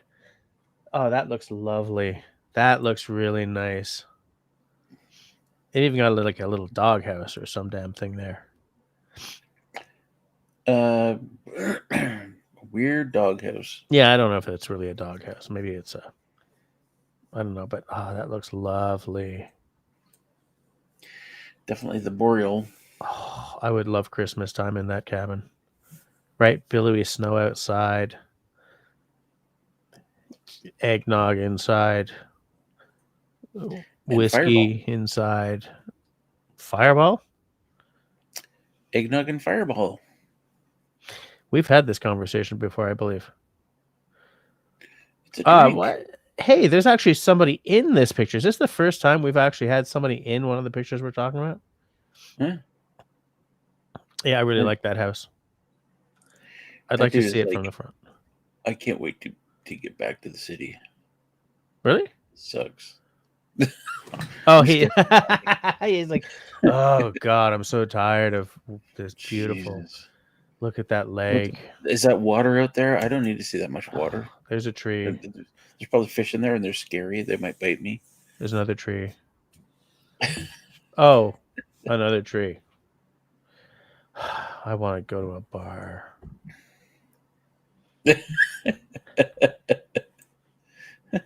Yeah, I really like that. Oh, look at that view. Holy schnickers. I wonder where this is. Frog River. Anybody want to Google Frog River? Because that's what the title of the picture is. Frog River. Yeah. I am looking it up. Okay. Frog River. Well, it's a film from 2002. Oh, okay, so it's a tributary of the Ketchikan River in northern British Columbia, Canada. Canada? So that is definitely boreal then. Oh, Jesus, lovely. Now, if I had built that place, would I have used a red roof or a green roof?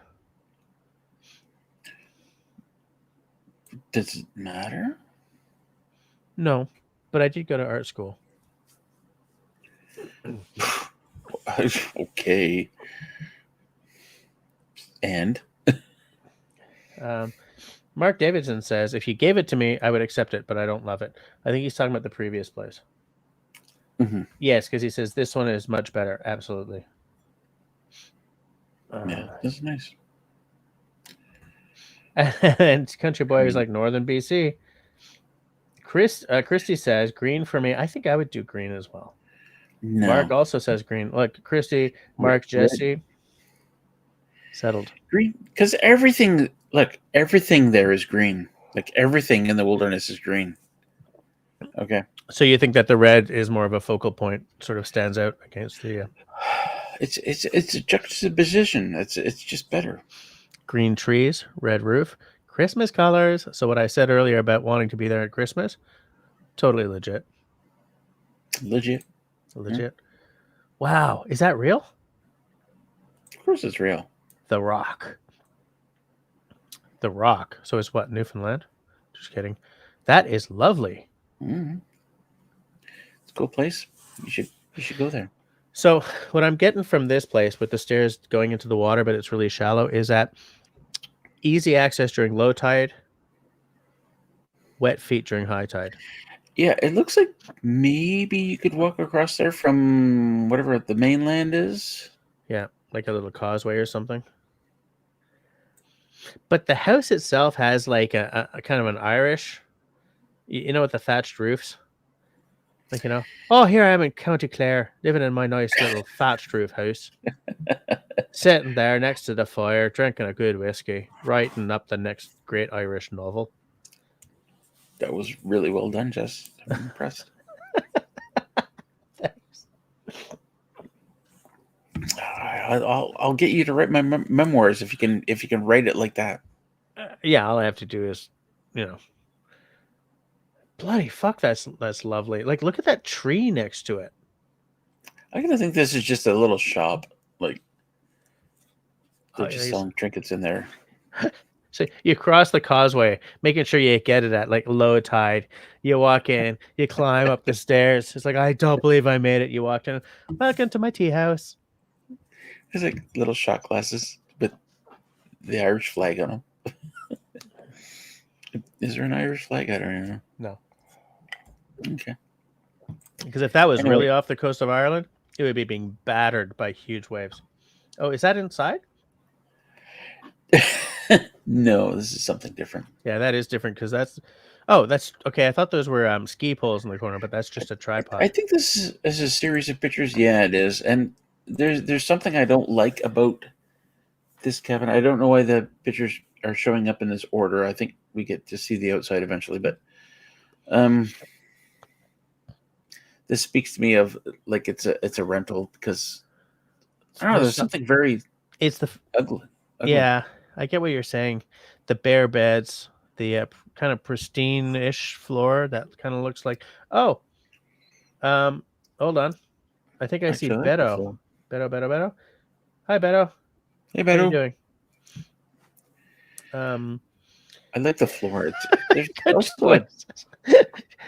Boy says, shit, I'm agreeing with Russell. I prefer the red. Well, of course. He's saying a Hobbit house. I think he's talking about the one above the water. If it were half underground, yeah. How are you doing tonight, Beto? Chrissy doesn't like the vertical logs. I never like vertical logs. To me, a log cabin has to be... Wait, where's the vertical logs? Yeah, so it's not the house. No, it's in the place we were just looking at, the inside the bedroom. That looks complete. This one. Oh, yeah. There's lots I don't like about this. Well, what's going on up here? Oh. That's weird. That's bizarre. That's either a Photoshop or... Yeah, and by the way, where's that light coming from up there? Because looking at that... AI? It's gotta be. But why would they do AI like that? Oh, yeah, look at the camera or whatever on top of that tripod, how it's sort of... Or are those actually walking sticks? Oh, no, those are walking sticks. Those are ski poles or walking sticks, yeah. Yeah, someone's been backpacking. So what's going on up there? Oh, I didn't think this was AI because there's several pictures. If this is AI, this is the best AI I've seen because it looks... Oh, yeah, this is the same room. Problem. Look. Yeah, well, that makes sort of structural sense, but like how the light band up near the top, like what's the light creating that? This doesn't make sense. I mean, why would you? Oh no! Wow, because it's such a ho hum looking place, I was totally buying it. I mean, I wouldn't buy it. How can this be AI though? I mean, look at. Unless it's just a really bad Photoshop job. Like maybe the roof isn't that. Oh, look at this beam. There's something weird there. I also just bottled down No. my rye. Yeah, that's acceptable. Yeah, except that this is 66%, so tomorrow's gonna suck. Well, it's March break there, right? So you don't have to get up as early as usual? Oh man, dude, I have been sleeping until 7:30. Yes. Oh, 7:30. Oh, like if I wake up before 8, I'm like, fuck. I've been getting up at 6:15. No, I've been supposed to be getting up at 6:15 for years, but I've been getting up at like 6:30. It's weird because the bottom doesn't look like No. AI. Look at the Oh, drawers. wow, that's kind of weird. How can this? I don't understand how we can get two different angles on the same room. The angles look weird. Oh, no. How can this? Okay, I think there's more pictures too. All right, let's see them. Whoa, hello. So we got Helga, and somebody is dancing in the sort of, what is that? What the hell is going on here? I'm pretty sure this is the same place. Wait. You know, it's absolutely is the same place. This is the same place. How? My mind is bending. Zoom in on that stove. Let's get Wait, past. can we zoom in on her? Okay. The hell is? My mind is going like la, la, la, la, la. Holy shit. Welcome to my house. It's fabulous. I mean, what the hell's going on? Okay. I don't get it. But you know, the thing is that floor looks like it's a texture. You know, like in 3D rendering, 3D modeling, 3D stuff. It looks like it's a texture. All right, look, I gotta see Man Over Hearse and pour some drinks. Discuss. Okay. Discuss amongst ourselves.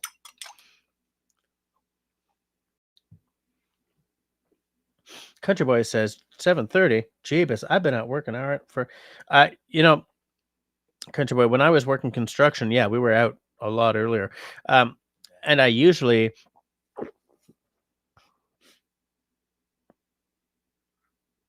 I would not want to be up as early as you get up then, because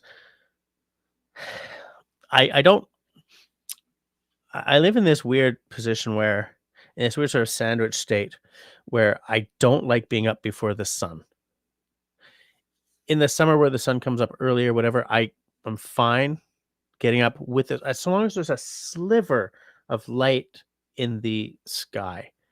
We're fine, right? If I wake up and it's pitch black, so like 6:15 in like January, late December, I'm like, I hate life. But I also, if I get up at 9:59, I'm like, okay, we're still okay. If I get up at 10 or 10:01, I feel like I've lost the morning, and I get up feeling really bitchy.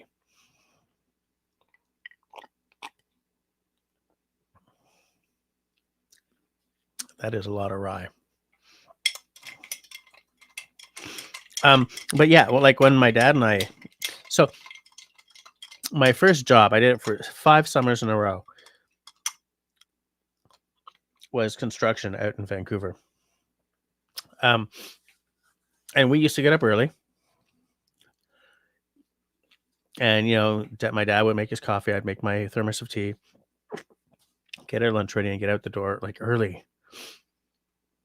And it's funny because I hadn't really thought about it until really recently, but like my dad was construction for 40 years, right?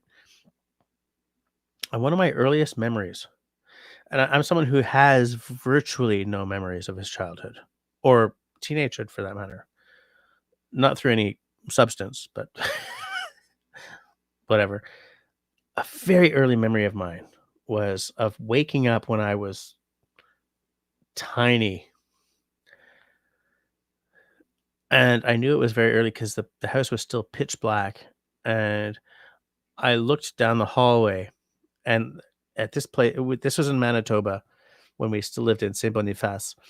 And like down the hallway, halfway down was the doorway to the kitchen. and I remember looking and like dark hallway, light on in the kitchen. So like light doorway, light across the floor and up the opposite wall. Smell of coffee being made, and the CBC station identification playing on the radio. And aside from that one very warm memory that I have from my childhood, um, I have no love for being up before the sun. None. But I also don't like to get up too late. Mark Davidson's out. Okay. Good night, Mark. Everyone say good night to Mark. Good night, Mark. Christy wants us to hold on. Zoom in on the chair. How skinny is that chair? Zoom in on that chair. I think this is AI by someone who's like, we're going to put Fat Bertha and what the hell? Yep, you're right. This piece is not a load-bearing piece. It shouldn't be there. What is going on? The post on that one, this shouldn't be on top. And like, so if this is an AI thing, what the hell is that bright thing on the stove? Great question. I'm still stuck on this woman here that's wearing. There's something wrong anatomically with her, actually. Well, of course. I mean, her body's like...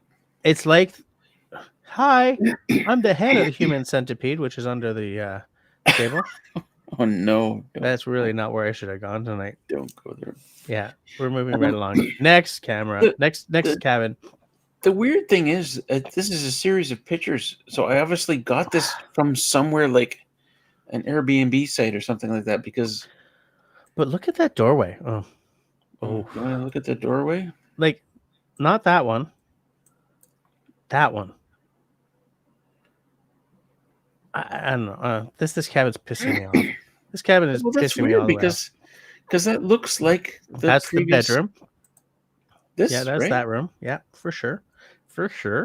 That's so confusing. I hate this place already. Forget about it. This is like a Stephen King novel, you know. So who's that in the pink shirt then? Oh, or what's it called? What's the one where the woman sort of breaks the guy's feet so he can't get away? Oh, I know what you mean. Misery. Yeah. Is that it? This place, if it's real, looks gorgeous. Does it? It looks scary as hell to me. Right? What the hell is this thing? Okay. Yikes. Wait. Grace said something hilarious, apparently. Okay, so Mark is out, which we've said goodnight to Mark.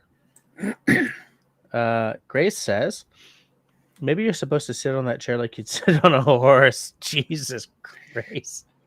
That chair? I don't know. All right, that's... So you're saying there's like an Addams Family thing happening here, maybe?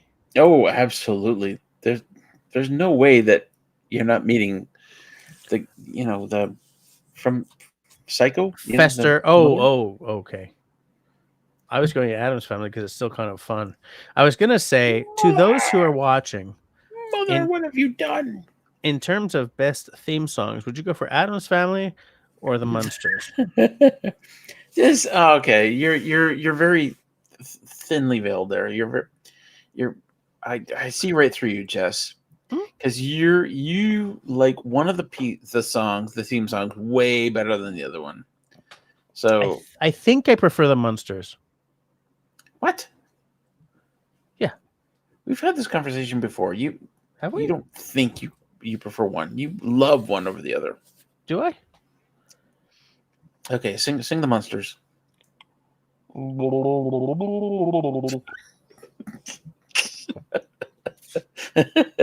I love it. Hold on. You can't play it. You got to sing it. Part of that really went down the wrong tube. You'll get demonetized if you play it. No, but I have to check it Okay. All right. because here's the thing. But But that's the Addams Family. I know. I'm just doing that before you. Whereas the Munsters is more of a. Okay.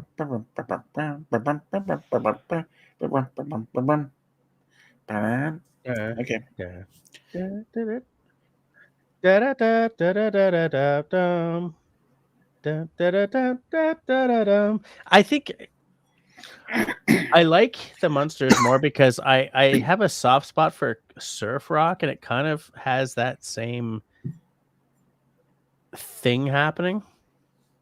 Surf rock. Like, yeah, like I used to love the theme song to Kids in the Hall, for instance, right? That was a surf rock song straight up all the way. And I kind of feel that in some way the Munsters it had kind of a dark surf rock je ne sais quoi to it, but I'm just not sure what it is. That's a bilingual joke. That's freaking hilarious. Okay. So back to where we're supposed to be. Christy says giant gnome, which was what weirded me out because I didn't notice that at first. I was like, cool house. I would love to be in that. Yikes. Look, there's no way you're not dying in this house if you go in there. Come on. I would want those upstairs windows to be a giant library and the downstairs windows to be kind of like a solarium, but then that doesn't work with those doors. Hold on a second, please. If I inherited this house, I'd paint the whole thing white. That's the only way I would stay in there. Take a what? It does have a creepiness to it, and in fact, if you look down the side, it looks like it just keeps on. It looks like it's a sanatorium rather than a house. Welcome to the that's so much better. The log sanatorium. Don't go into the basement no matter what you do. Okay, so maybe I like it less than I did with it 30 seconds ago. Check out. So this is the best part. Oh yeah, it's like what the hell? And I love how the mailbox overlaps with the door. Like try getting that door open, Holmes. By the way, Country Boy says, I love getting up before the sun. Sunrises are awesome. It's a brand new future every 24 hours. It felt factitious. I mean, it was, but I was trying to be optimistic. At one point, I used to get up early to, wow, nice place. Please don't be AI. Oh yeah, by the way, so Shawnee saw how big that other place was. Now I kind of like that place we were looking at just before, and now I'm thinking that's like at the top of a hill. You're like, I gotta go to that place and deliver a newspaper, but there's a thunderstorm happening. It's a dark and stormy night. This is totally the house from Psycho, man. It's like so what's that line going from the top of the window to the tree? I would at first, that where they hang the bodies from? My first guess was it's an electrical cable, but there's only one line. Well, it just goes directly from the tree, because trees are electrical, evidently, to the electric chair inside where they kill people. I want to say this is just AI anyway. I don't know. Well, now I'm thinking it's AI, because I look at that mailbox overlapping the door. I'm thinking, I would not allow a mailbox to overlap my front door. I would place it properly. And I would not allow an electric wire to be plugged into a tree. I tell you what, it's getting harder and harder to tell the AI pictures these days. I see so many on Facebook, and even the videos. Yeah. Man, I don't know. Nobody knows. It's a mystery. That place is really nice, but it's got a California feel to it, or a Hawaii thing happening. I don't know. It looks too like, if you're going to San Francisco. I don't know why I included this picture other than wall of glass. No, I don't know why I included this picture. The thing that interests me about this, intrigues me, in fact, even about this picture, is if you look to the part of the building off to the right that looks like it's disappearing into a cloud. What's going on with that? Over here. Yeah. Yeah. It's like, look at my secluded little cabin right next to an apartment, like a condo complex with, well, called those things penthouses with a big old balcony. But the more we look at this building, the more it doesn't work. Like, what is all this crap up here? Are those chimneys? Like, yeah, okay, so this isn't real. Yeah, I'm sorry. I tell you what, I see these pictures and I save them thinking that, I don't. When I see these pictures and I save them, I don't want to look at them too hard and think too much about them because I want to react to them just Absolutely. as you're reacting them. And I agree. And in fact, that's enjoyable to me. Here's what I want to know. Fuck. But the bushes look real. What I want to know is, what was the prompt? What was the prompt? That's a fair question. Make a cabin with rustic looking, wraparound. No, it's not even wraparound, is it? Large porch, rustic railing, wall o' glass,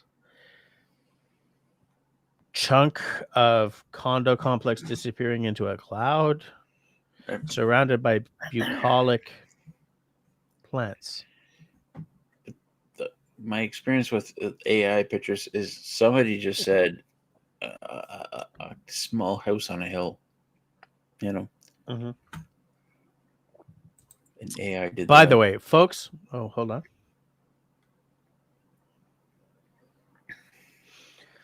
See, the first thing I'm thinking every time a picture comes up now is this AI? I know, I hate it.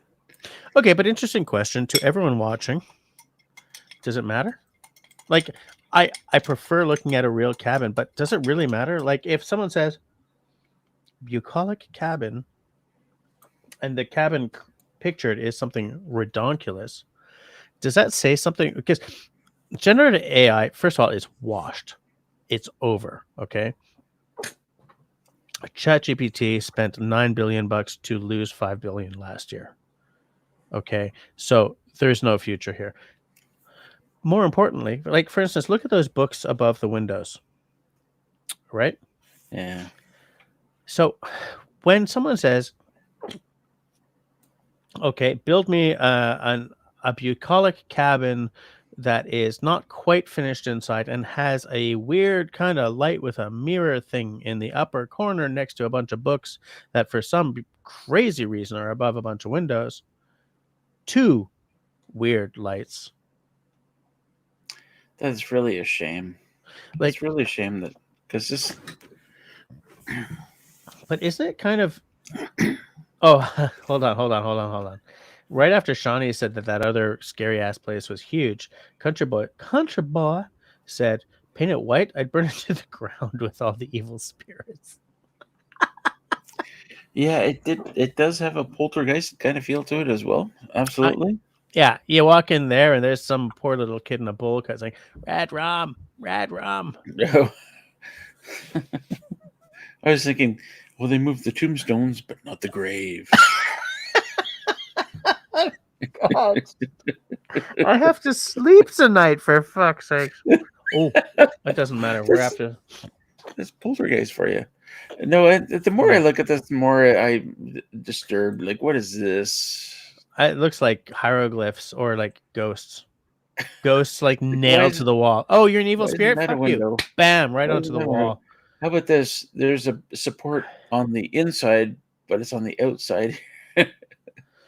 But the thing is, structurally, I could see that. And I could see that like kind of working in a weird way, but like the weird sort of like old school, Egyptian carbonite thing on the wall here.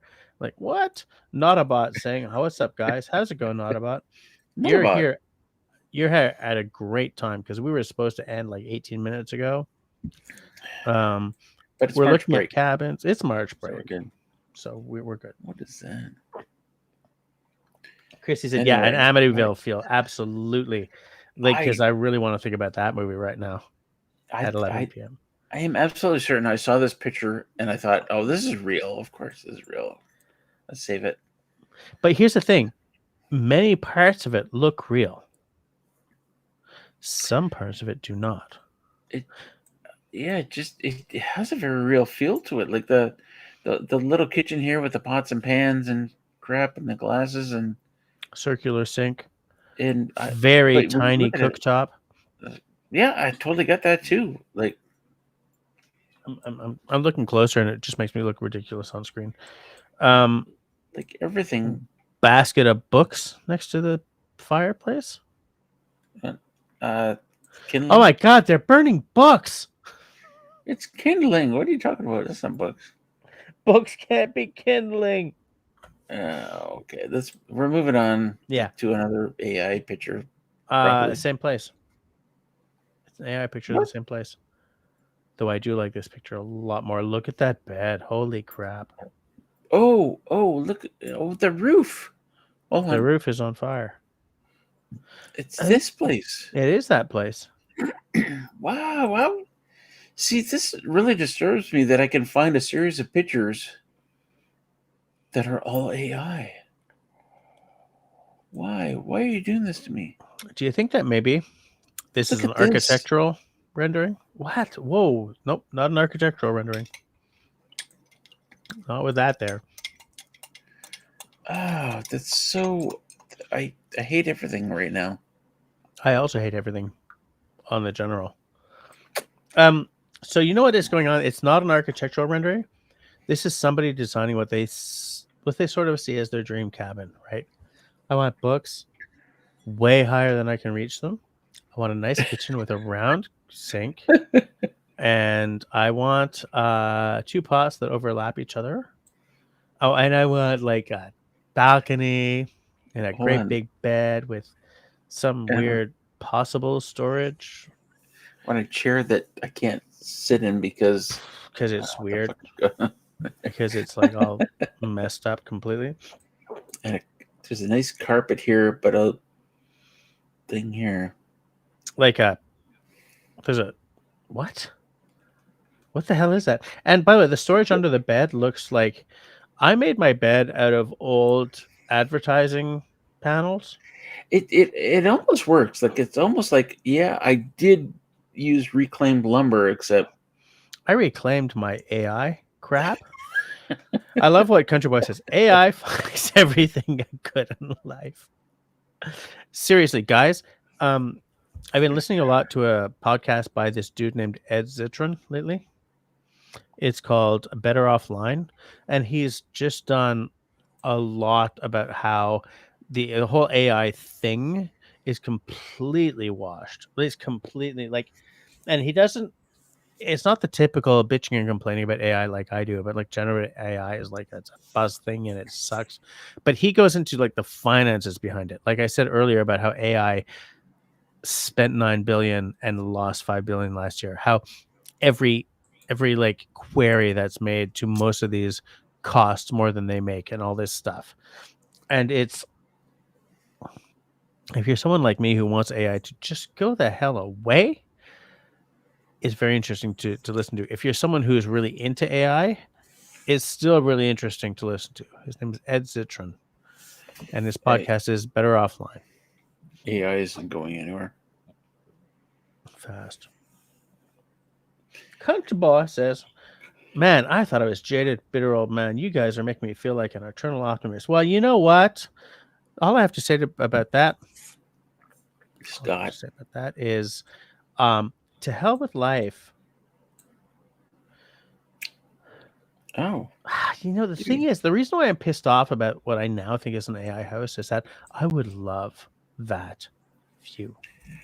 Well, if you think about it, when the day comes where you can just kind of plug in and be in VR, that could be your place.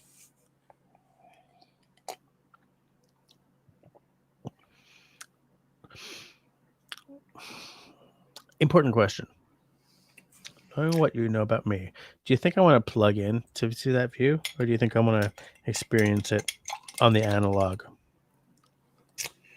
Do I think you would plug into that view or experience it on the analog? What if you can't tell the difference? And is the experience still real if you experience it on like a digital realm? Like,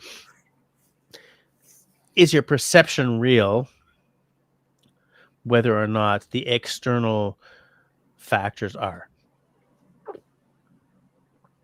What would Wittgenstein say? It's a nice view. That's the thing. It's a nice view. The house looks like something out of a video game, right? I think he'd be happy there in VR, plugged into VR, because you know that you can't actually ever have that sort of thing. And if it's So you take what you can. If it feels as real as well, the other thing too is this Hey, weekend. by the way, it's Marcel's there. back. Hold on. Hey, Marcel. I just wanted to say that Marcel's back. How you doing? We're both a lot drunker than we were when you left. Cheers. Woo! I was saying, this weekend it's here. Next weekend it's somewhere else, right? Oh, you're saying that like experiencing it as like an AI thing. If you're experiencing it as real because you're in the AI world, if you're in this kind of VR where you plug in and it's as real as reality. yeah, I'd spend a whole afternoon here because I would love this view. Yeah. The thing is, it feels like a what? Okay, so we're looking in through a doorway. Sorry, do you want to finish your thought there? It feels like, you know what it reminds me of? Okay, you really got to go with me on this. Did you play Myst? I didn't. City Girl did, which is weird. She never plays video games. Myst was for me. You're gonna love this. A seminal game. It's like King's Quest. King's Quest was a seminal game. Myst came after. Okay, the thing I loved about Myst, and then even more about Riven. If you look at Myst now, it looks like a really primitive game. But when I first played Myst on my Mac LC 550, which those of you who know computers will know was a freaking long time ago, it was a whole new world for me, man. It was a world, first of all, game with no violence, but you had to work out puzzles. But like the world was immersive, and then in Riven even more because it was like photorealistic for the time. If you go back to the place we were just looking at, yeah, it could like that. I would spend time at. When I got my old LC 550, 5XXX was the Apple thing for all-in-one at that time. It came with 2 CD-ROMs. One was Myst, one was Microsoft's The Dinosaurs. And the dinosaurs had this really, at that point, photorealistic, like T-Rex walking through the forest, by which I mean jungle.